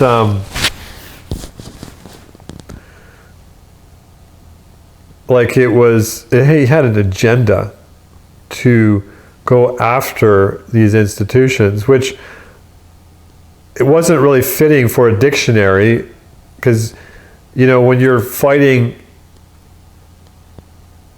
you can use examples in contrast and that in a dictionary, but when you start really just going after an attack, it's not really fitting for a dictionary. But nevertheless, that's what he called it. And so he went after Roman Catholicism, Judaism, and Islam. And so, unfortunately, in the errors of all three of those systems, he falsely made up stuff. And so he did nobody any good at all for what he was doing. Now, I'm not saying everything he said was false, but every one of his criticisms against the Bible was not only wrong, but it was deliberately wrong. That's a huge claim for me to make, but this is what this author is making in this book. And he was actually pro-Voltaire, and we're going to continue on in that story, but let's read on about this Wikipedia entry. The first edition was released in 1764, went by the name of Dictionnaire philosophique portatif, if I can say that correctly. It was 344 pages and consisted of 73 articles. Later versions were expanded into 2 volumes consisting of 120 articles. The first editions were published anonymously in Geneva by Gabriel Grasset. Due to the volatile content of the dictionary, Voltaire chose Grasset over his usual publisher to ensure his own anonymity. There were many editions and reprints of the dictionary during Voltaire's lifetime, but only 4 of them contained additions and modifications. Furthermore, another work published in 1770, Questions sur Encyclopédie, which contained reshaped and modified articles from the encyclopedia, always in alphabetical order, led many of the following editors to join this and the Dictionnaire, plus other minor works in a unique opus.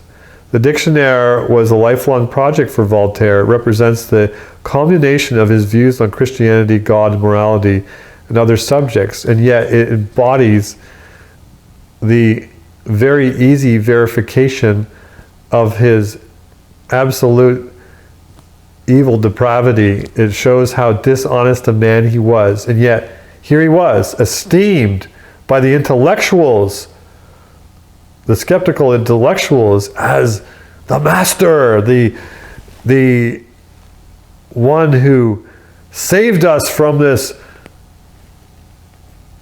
false religion of the Bible.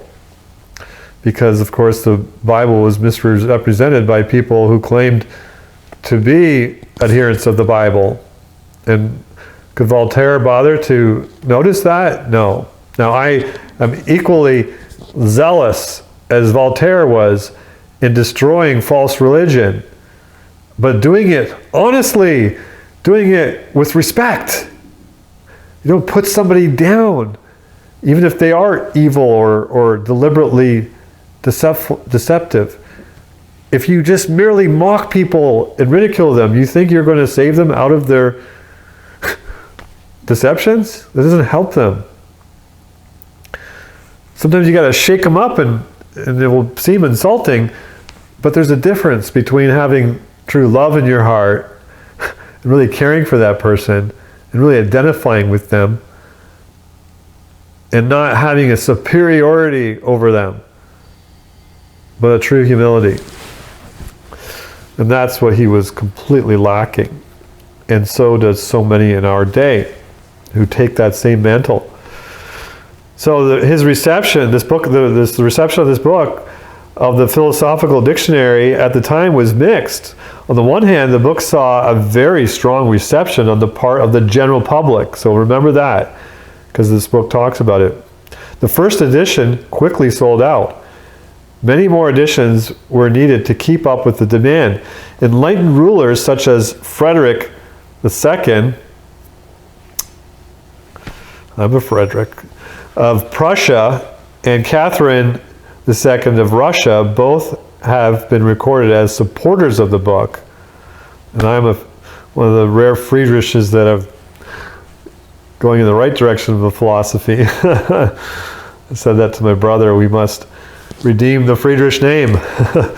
On the other hand, the Philosophical Dictionary was despised by religious authorities who had very important influence over what works were to be censored. The Philosophical Dictionary was censored in many countries, including Switzerland, Geneva, and France. In these countries, all available copies of the book were collected and burned in the town square, as had happened to the Bible with the Roman Catholics. In Tyndale's day, they burned that in the 15th 30s and so forth, and then of course burned Tyndale for writing the Bible, translating it to English. But these guys did the same thing. Now, I'm not reading Wikipedia when I'm saying that.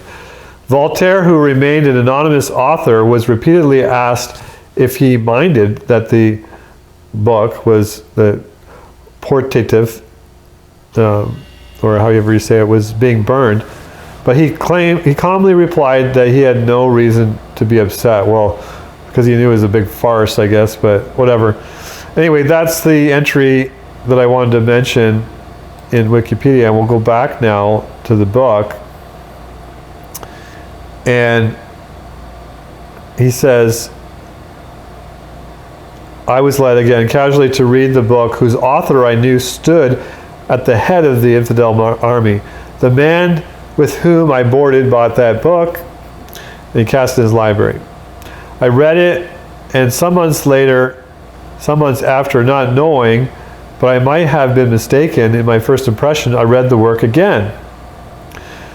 When I state different impressions made on me by this and other productions in different months and years, I cannot be accurate as to the date or order. I cannot vouch for the time or priority, only that such and such influence were made upon my mind by such and such arguments. I did not renounce infidelity at once. The struggle occupied many months. Same thing with me as well. I opened the volume already named and read the remarks of the author on a verse where he quotes Solomon speaking of wine sparkling in the glass. This, he avowed, could not have been written by Solomon. So this is where this author is starting to bring up these things that he remembered Voltaire saying, but when he actually became more informed of the facts, he realized were not only mistakes, but they were deliberate falsehoods that Voltaire was presenting. So this is kind of stumbling him over time. For there was no glass, Voltaire said, in Solomon's day.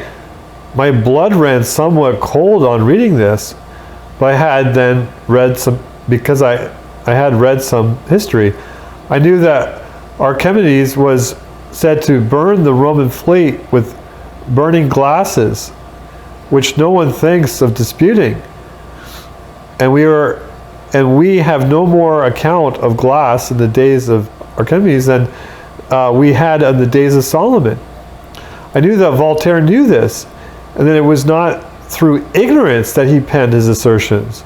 I knew that the author knew that 10,000 of boys and plowmen would read who would know nothing of the facts, and of course the statement of the dictionary would appear to them plain and conclusive. Right? It's a source, it's an authority. I was aware that if I had known nothing of ancient history, this false position would have appeared to me an incontrovertible argument.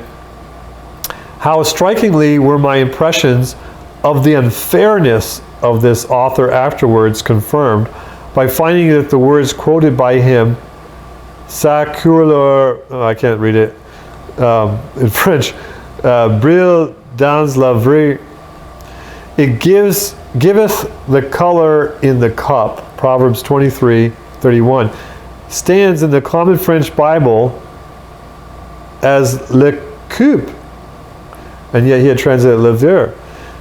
And that the word which he will have to be glass is in the Hebrew original kiss, a common cup, such that is used for drinking out of at meals, without the slightest implication that it was glass. So anyway, the short of the argument was that he was finding fault with the Bible because of the translation of the word into the word glass, when it was not meaning that at all. And he was not a qualified scholar at all to interpret the Bible.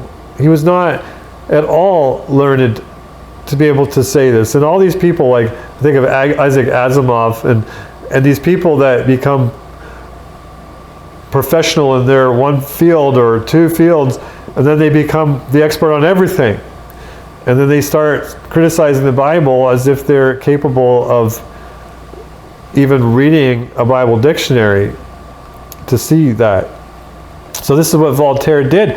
And his argument is that all these masses of people were just going to accept him at face value, that he had a legitimate argument against the Bible. And I find myself having all these kind of arguments too. And realizing that I didn't really know the facts. And this is what I find with countless objections, that they're just misunderstanding,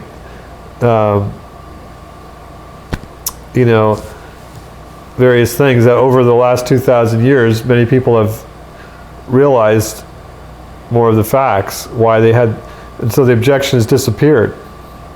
Just like I always bring up this analogy, the idea of vestigial organs that were thought to have no purpose in your body, were considered dispensable, so we could just eliminate them. And there were sometime there was like some 180 different vestigial organs supposedly left evolutionary hangovers, and yet now there's no reason for all of them. So that whole argument now has been totally debunked. And this is the same thing that we find with the objections to the Bible. And I can say, as one on the other side, one who didn't want to believe the Bible, one who had all these objections, and I went through and I felt that I had to answer every possible objection, thousands upon thousands of objections. I had to answer every one of them before I could believe in it. And indeed, I worked my way through answering those objections. Not that I wanted to. I didn't want to, but I ended up satisfying myself. And every time every objection was answered, there was a positive side to it, in which, but like him, it wasn't something that happened overnight. But I was compelled to feel, when standing in the infidel ranks, we should not blind the uninformed. We should surely support our side with sound fact, and not by halfway lies. But this perhaps is merely a weak page of the author. I will read on and notice his mastery positions and his unanswerable objections against the Bible. So this is kind of what's happening. Well, you really blew it here, but why did you need to do that and deliberately lie about it? Do you have to base your position on lies, like we see in the political world so often? And it's just so disgusting, But do you do that with your own party? When you see that, do you call it what it is, disgusting, or you just tolerate it? I at once opened the philosophical dictionary again, and my eye rested upon an article concerning Potiphar, the captain of Pharaoh's guard, to whom Joseph was sold in Egypt. The author informed the reader that this captain was called a eunuch. He then added his witticisms, being witty, in a negative sense, concerning eunuchs, and the wife of this man whom he called such.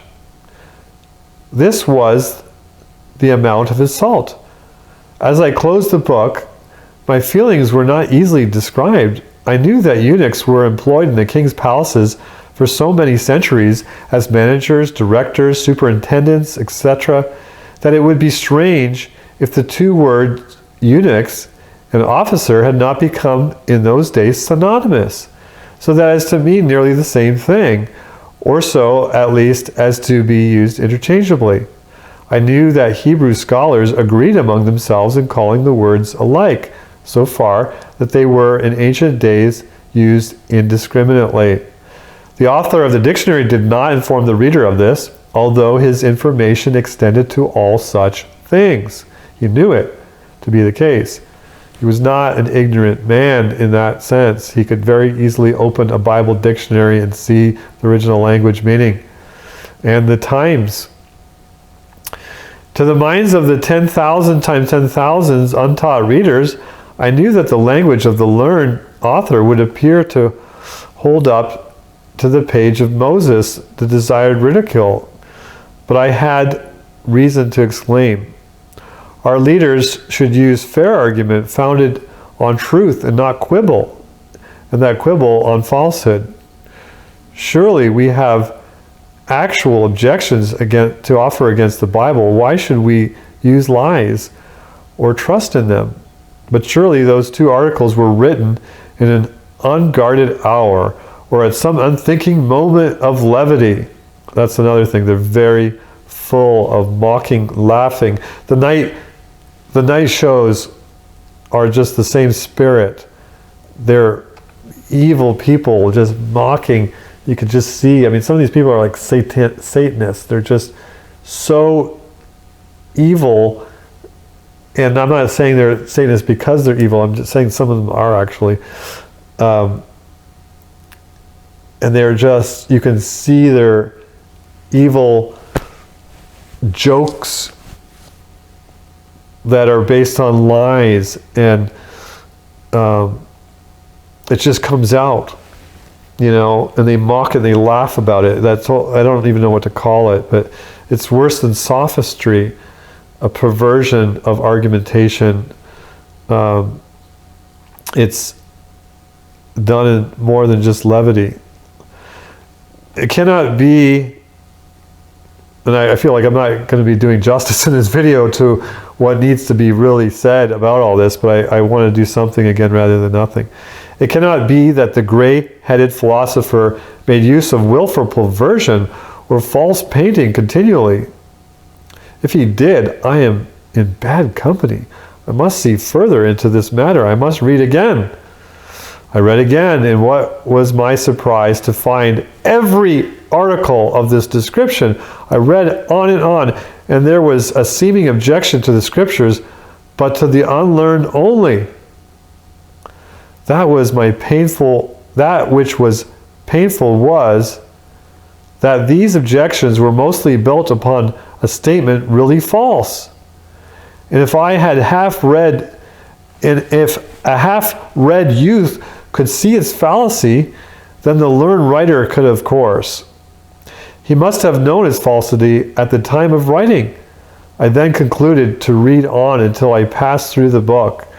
And in the entire volume, there was not a solitary argument or article that was not a kind of ridicule which proved nothing for our side, or a little castle erected on historic falsehoods, but of such a shape that those who had never read a tolerable course of history could not tell but they were truths.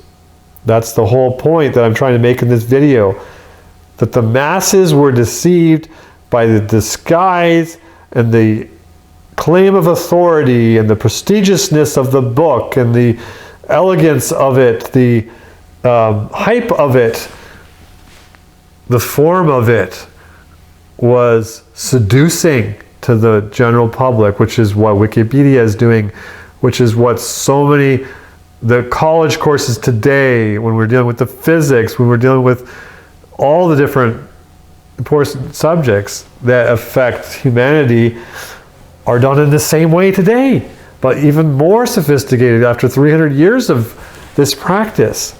The institutions have just mastered the art of deception. And this was Voltaire. And you can easily see it. Just get the book out. If you want to know your own day, learn history, and learn it right this way, read these movers and shakers that have changed the world for worse. So, he couldn't believe it, right?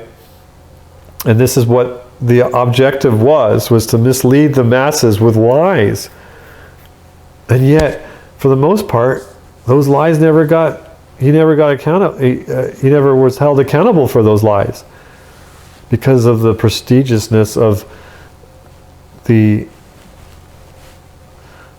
mode of presenting and of the times, the power behind that was growing against the establishments, and so anyway, it's another subject.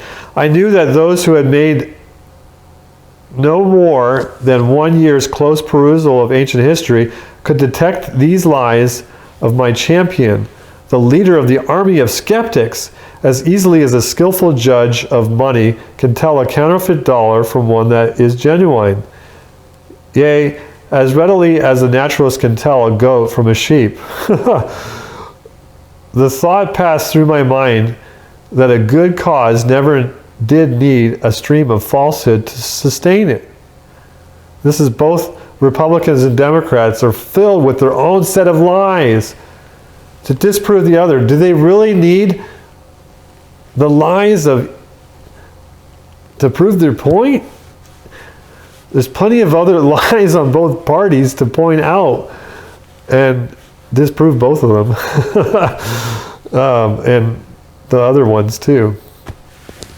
Anyway, the thought passed my mind. Do we need that? I asked myself, why resort to lies as weapons if ours is the right side of this controversy?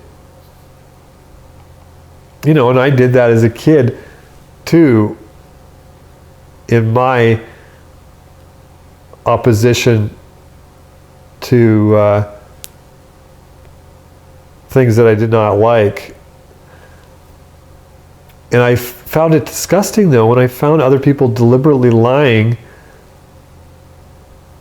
making up something to prove a point. It's like, do you really have to make something up about your enemy? Like, what's the point? Like, in the end,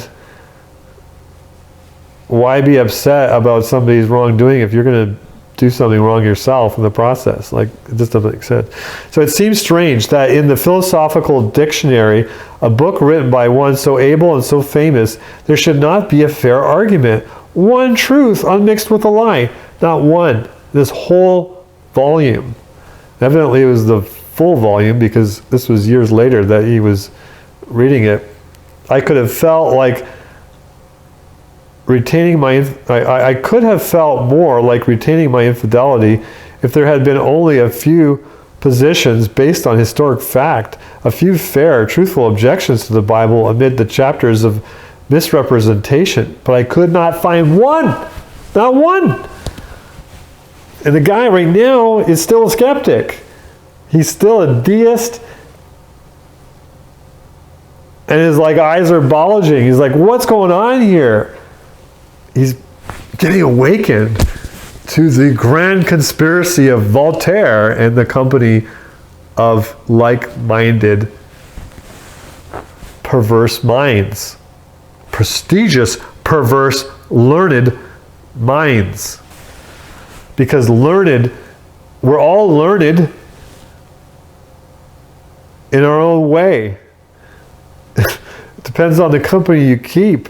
Depends on what you do with information that you learn, whether you learn from books or with your hands. We're all learning, but the seat of our heart determines whether we are consistent with the universe and the nature of things, or we are perverting that which we learn.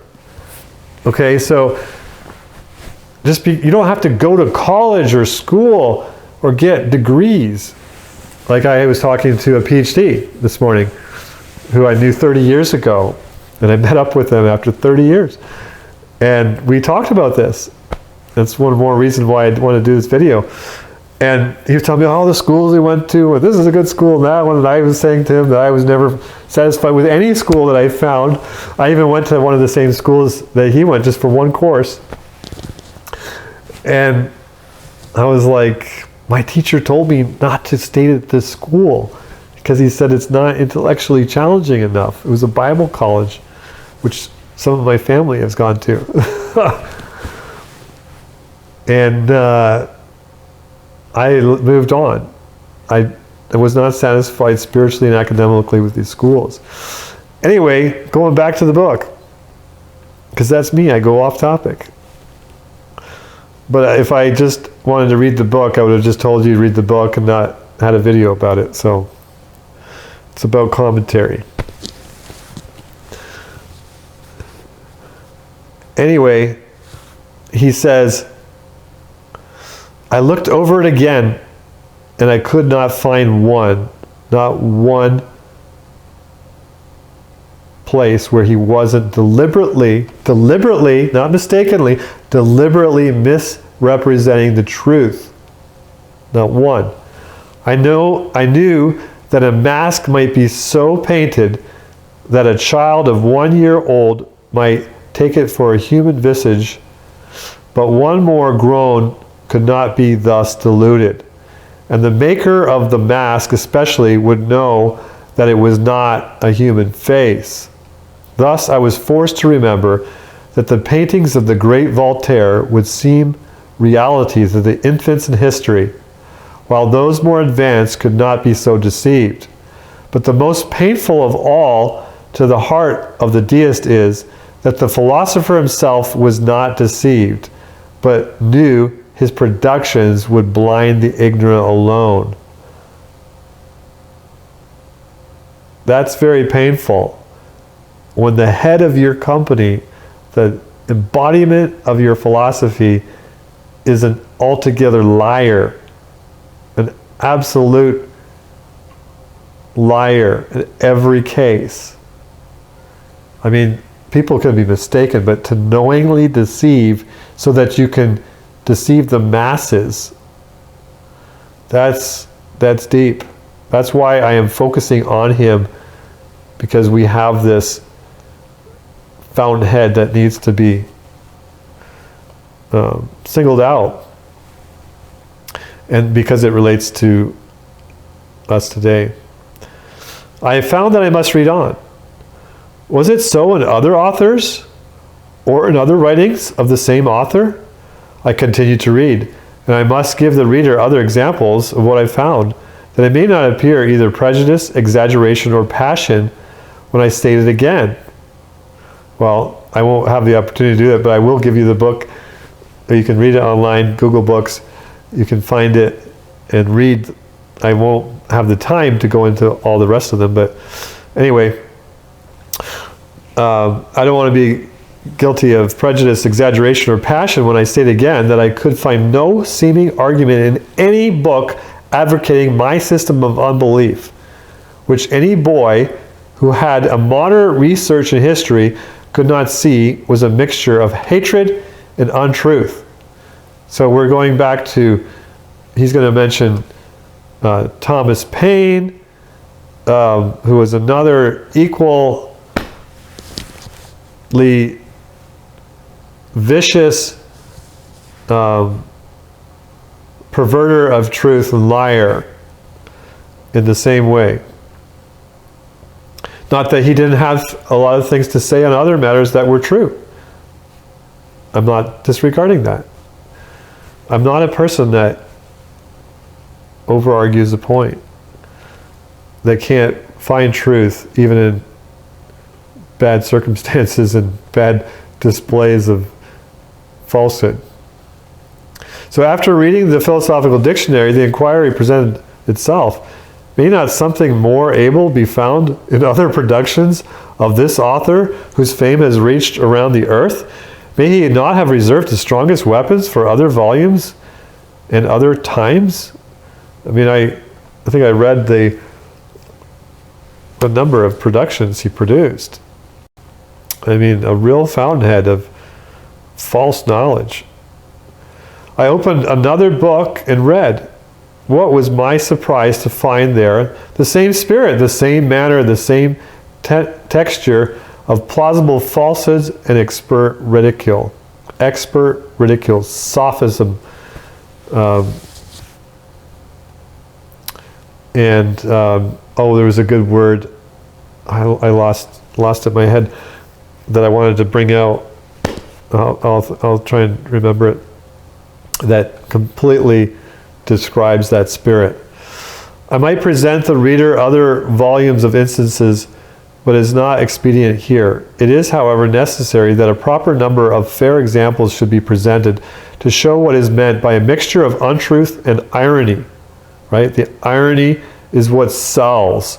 People want the hype and the humor and the feeling and the put it down of another, and they just roll with it. And so that's, you introduce some fallacy, and then you add all the witticisms. You become witty in your presentation, and that's what sells, right? Like see all these false free energy systems, and they're done so eloquently, and people love them. They run after them. They give them millions of views on YouTube, and people would rather have that than the truth, you know. And same with gospel truth. The plain gospel truth, not spiced up like I heard in the rock concert of a service this morning with light show and smoke and mirrors and spiced up. Get you motivated, because the plain gospel is lacking, is missing. Do we need that? So he's struggling. He's like, is it, however, necessary that a proper number of fair examples should be presented to show what is meant by a mixture of untruth and irony? It is a matter of perfect indifference from what page these examples are taken, or from what author. I shall continue for a time to notice items from the author already before us, and I shall take such articles as come first to my recollection. So he goes on, he says, I read from the pen of this Prince of Philosophers the following declaration. Quote, man saw Isaiah walking stark naked in Jerusalem in order to show that the king of Assyria would bring a crowd of captives out of Egypt and Ethiopia who would not have anything to cover their nakedness. Is it possible that a man could walk stark naked through Jerusalem without being punished by the civil power? So then he goes on and shows how it's naked in actually a military sense, not having, and so again, taking a word and pushing it too far in its definition to over-exert the meaning of it and perverting it. Now, I will say this, that there are many things in the Bible that are based upon that the people at the time would have known very clearly what it was, but centuries later, we're not quite sure of its meaning. So the meaning is somewhat ambiguous. But in a case where it's ambiguous, is someone authorized to conclude definitely that it's one of another possible meanings? So we can remove the Bible from the equation of this and bring it down to just a statement somebody has made, a letter that they've written. And quite often, if you're not philosophically experienced in reasoning and knowing the dangers of being ambiguous, you will end up saying something ambiguous. So is somebody justified in, like as I said earlier in another video, I live by the river, jump in sometime. Now, if it's only written and there's no inflection of the voice, like, I live by the river, jump in sometime. Well, you know they're talking about jumping into the river. Or no, drop in sometime. Drop in sometime. I live by the river, drop in sometime. Then you know it's sarcastic. Jump in the river, like, you know by the inflection. But if you say, I live by the river, drop in sometime, you don't know whether they're meaning drop in, because I live by the river, drop in, I'm giving you a reference point. So when something's ambiguous, are you permitted to conclude one way or the other? And people do this not just in attacking the Bible for something that they don't quite understand, and it's just a kind of a vague statement that would have been understood by the intended recipients, but 2,000 years later, 3,000 years later, it's hard to know some of the things, right? I grant that. I don't have a perfect understanding of everything ever written in the Bible. It's an ongoing research. So, but I have very good reasons to believe it is the Word of God. Anyway, so this is where he felt, Voltaire and all these other skeptics still to this day feel justified in reading casually something very quickly and jumping at it. Not getting into the original language. It's a translation. The translations are not perfect. So you have to, be careful to suspend your judgment, just like you would suspend your judgment when your friend said something and you want clarity, but you don't assume the worst, do you? Right? So anyway, he goes into some of these examples, and I think that's where I come to the end of my point on the subject here.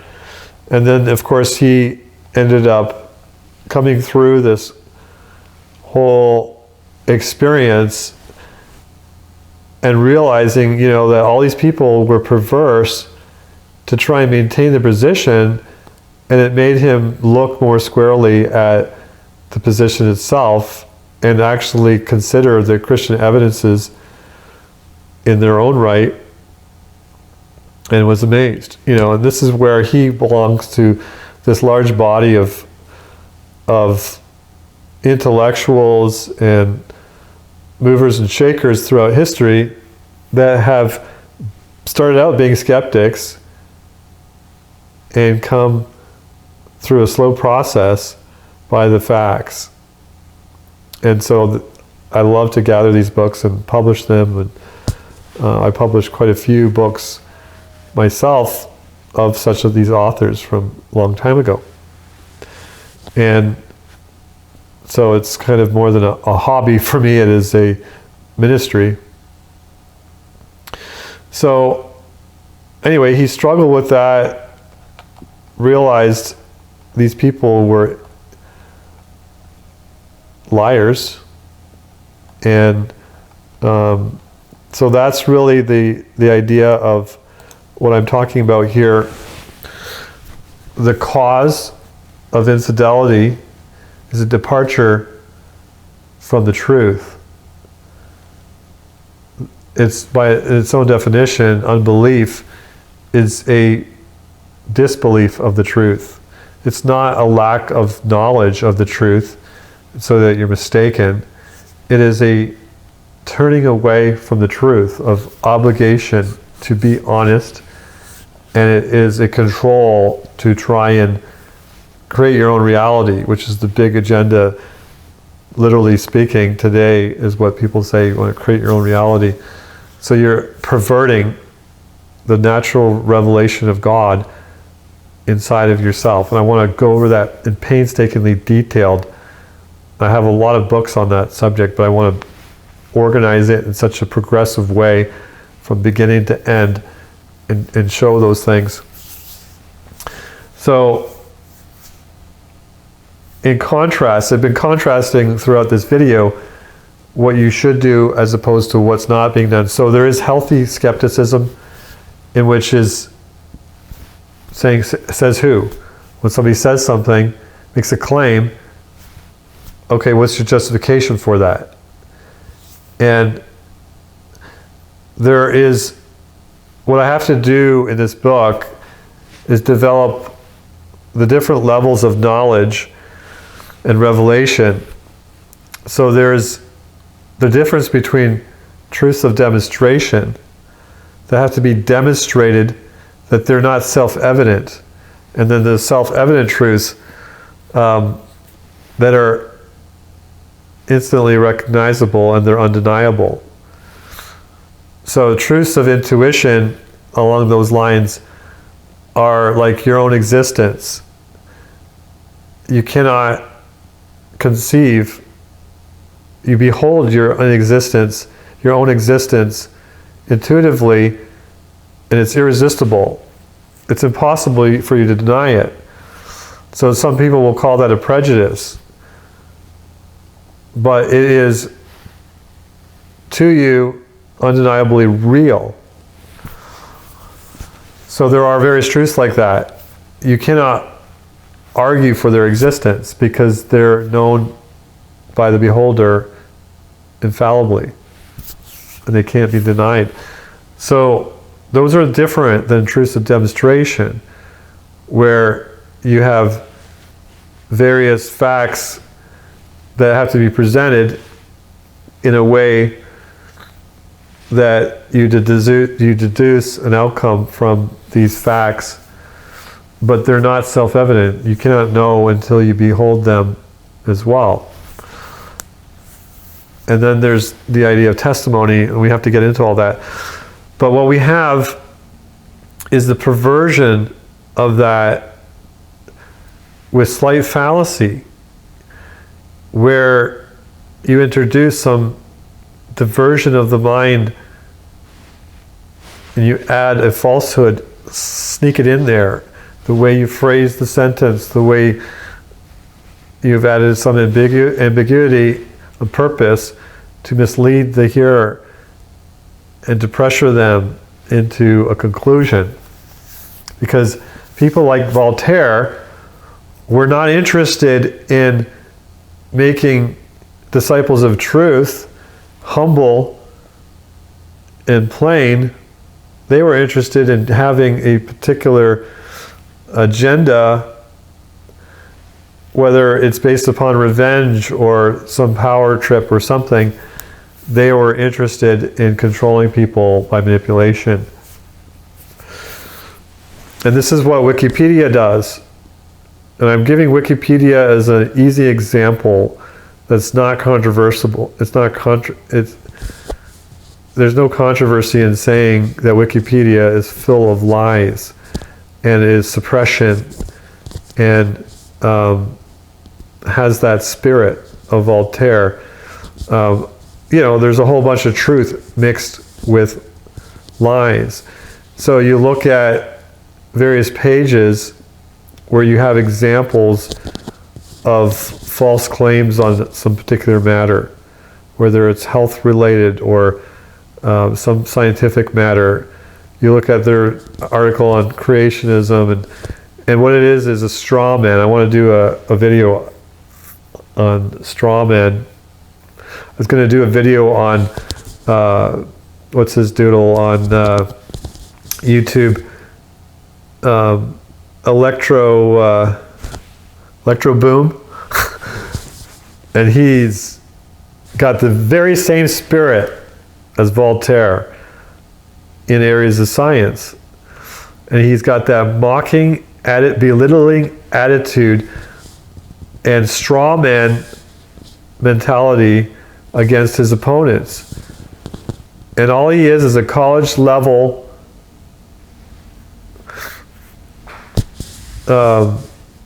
he doesn't know beyond really college level science in his field. And so at that college level, you're still being misled. Anyway, I don't want to get into the particulars of that. It would be a video in itself. But I wanted to do a video on the straw man and show what he does. But then I thought, if I do a video on him, I'll just get all this negative criticism from all of his followers. Just like you would have had in Voltaire's day. If you tried to expose Voltaire and you were an intellectual and you were like this guy, then who knows what would happen to you,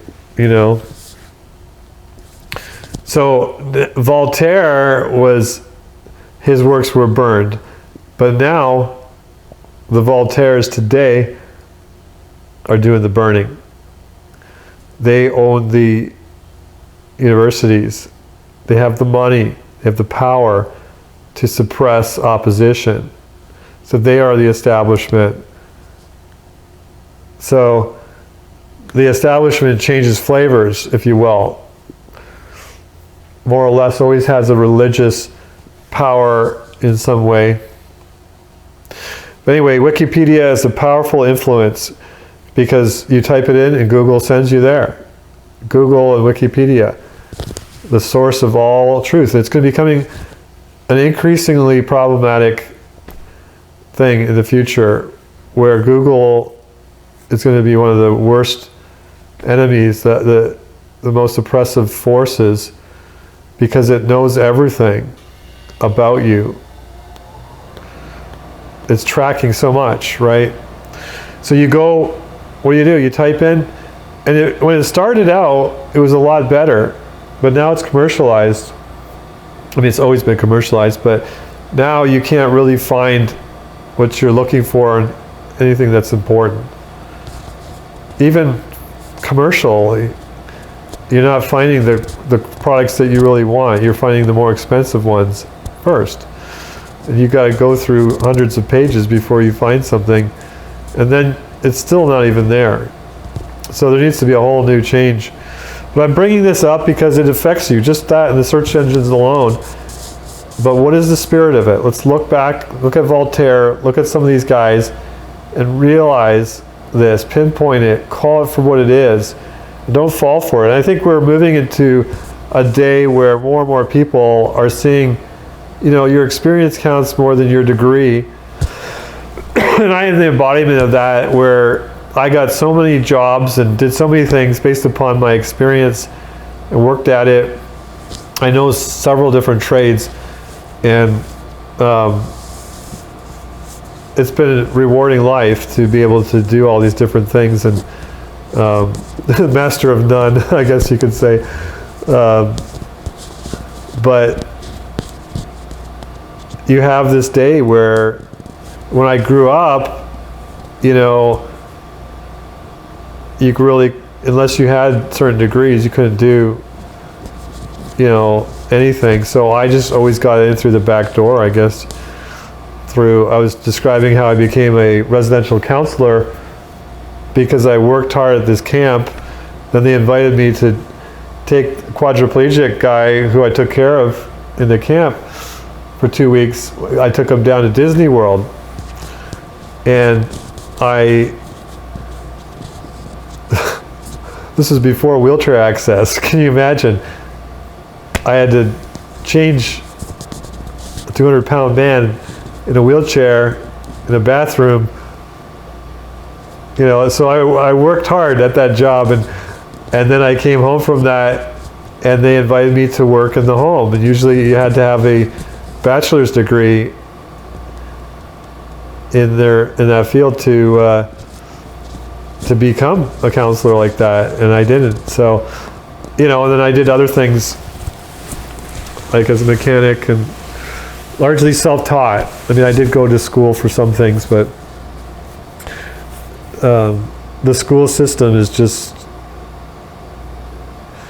almost as a whole, there's a few people here and there that are teaching better, but a few types of school systems that are better. But for the most part, it needs to change. But anyway, we need to deal with this in our own lives first. Stop pointing the finger at all these Voltaires and other people, but look at yourself. And I'm doing this for myself too. Rigorously getting the bottom of all that I've ever done wrong to avoid doing anything wrong in the future, to help others overcome that. Do not attack somebody's views without getting to the bottom of the matter and wanting to help them. In your anger for their sin and their folly and their perversion, get beyond that anger and try and help them. And if you can't, wipe the dust off your feet and move on. And learn from the experience. Have a positive outlook is what I'm trying to say. Like when I do this book, I have to provide a solution. I can't just list a whole bunch of objections. Can't just attack. Can't just be a reaction to something bad. You have to have a positive reason. You can't just say God doesn't exist. You have to prove that, right? You can't say God does not exist without a reason. You can't say that even the skeptical position, who denies everything, has to justify that. Because in the real world, when they go and they buy the food in the store and they eat it, they know they can trust it to some extent at least. They know if they sit on the chair, it's going to hold them up. They believe. They know. They have knowledge, certain knowledge, even though they deny it in word. And that's the lie. That's the deception. People are always saying things that they know is not true. And it's a lot closer to home than you realize. If you don't realize how deceived you have been all your life, then you're really in trouble. And that's why people drink heavily and they go from drug to drug, because they want to block out that truth. Sometimes it's a painful truth. Sometimes it's their own lies or whatever. They get themselves busy. They get themselves in the company of all those who will pat them on the back and sustain fellowship of deception.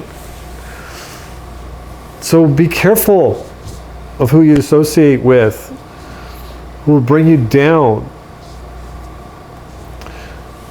And I don't know what I'm trying to say this whole video, a lot of different things, but my main point is looking at beginning to look at the nature of this incredulousness, this mocking,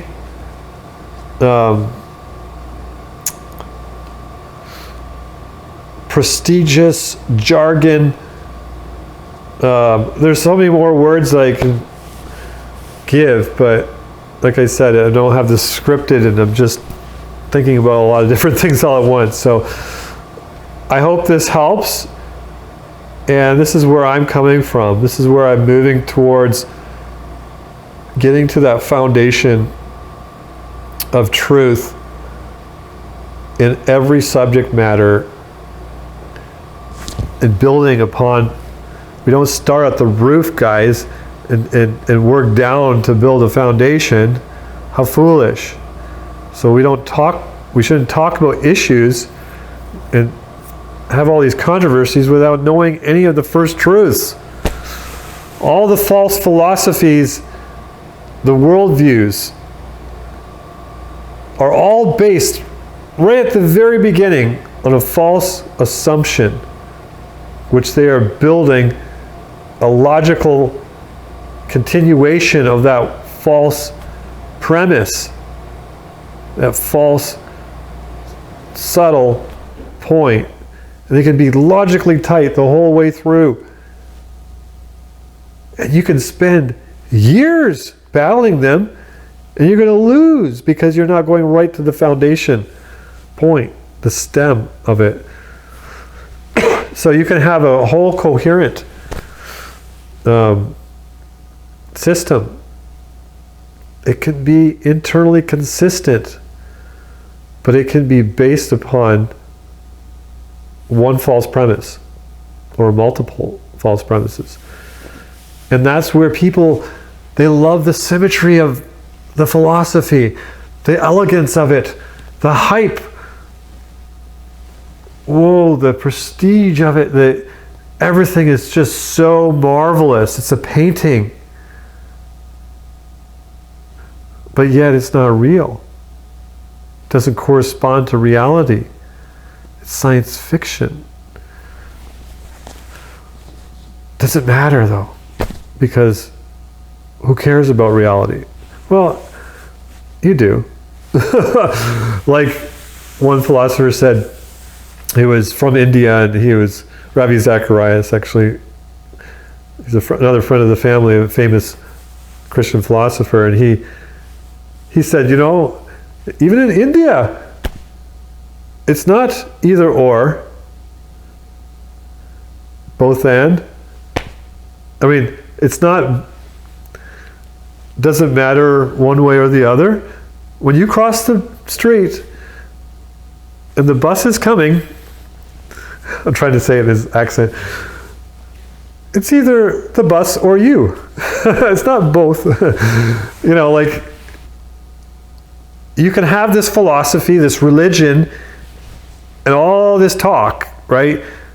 But when you go to eat your food and you judge your neighbor in the everyday matters of life, you have the real philosophy, which is the common sense realism, if you will, and that might offend some people if I say that word, those phrases, but the real, it's the Christian morality that everybody in the world judges each other upon. All these skeptics, they borrow from that system in their everyday life. In their words and their criticisms of others, they change the rules. They change the way they live. But the fact is, that's not how they live in the real world. That's not how they judge their neighbor. That's not how the courts judge things, unless they're perverted courts. The courts are based upon what's evident to all man. So this is the kind of foundation I want to get to. I'm not being at all precise in all the things I'm saying here. I'm not being speaking very loosely, unorganized. Kind of speaking out loud, thinking out loud by talking like this. But I wanted to do this, wanted to bring this up, and I just had today on this Easter day, which I don't celebrate Easter, but it has nothing to do with the Passover and resurrection, by the way. This is a ancient pagan holiday that has been passed on for thousands of years, not 2,000 years. There's a minister that I heard today said, but Easter's been 2,000 years. No, it's 5,000 years, 4,000 years, or whatever. Nimrod, the celebration of Nimrod and his mother, wife, whatever the story is exactly. And of course, they were eating the ham yesterday. And I was tempted to say it, but I wasn't going to get into the controversy of it. Do you know what the ham is about?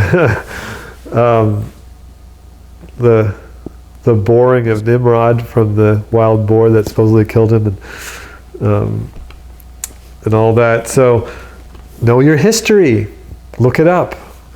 Don't go back 2,000 years. Go 4,000 years and study the origins of all these different religions and customs and beliefs. And don't take it for granted, And I'm doing my best to hear from my enemies, hear from my friends, hear from people of every different belief you can imagine. Comes my way still to this day. I talk to numerous people, and I listen, and I learn. Just because I disagree with them in many things doesn't mean I can't learn from them. So I hope you can extend me that courtesy, I guess. And I'm just trying to do my best to help and make a difference. So anyway, thanks for watching, and I hope you benefit from this in some way.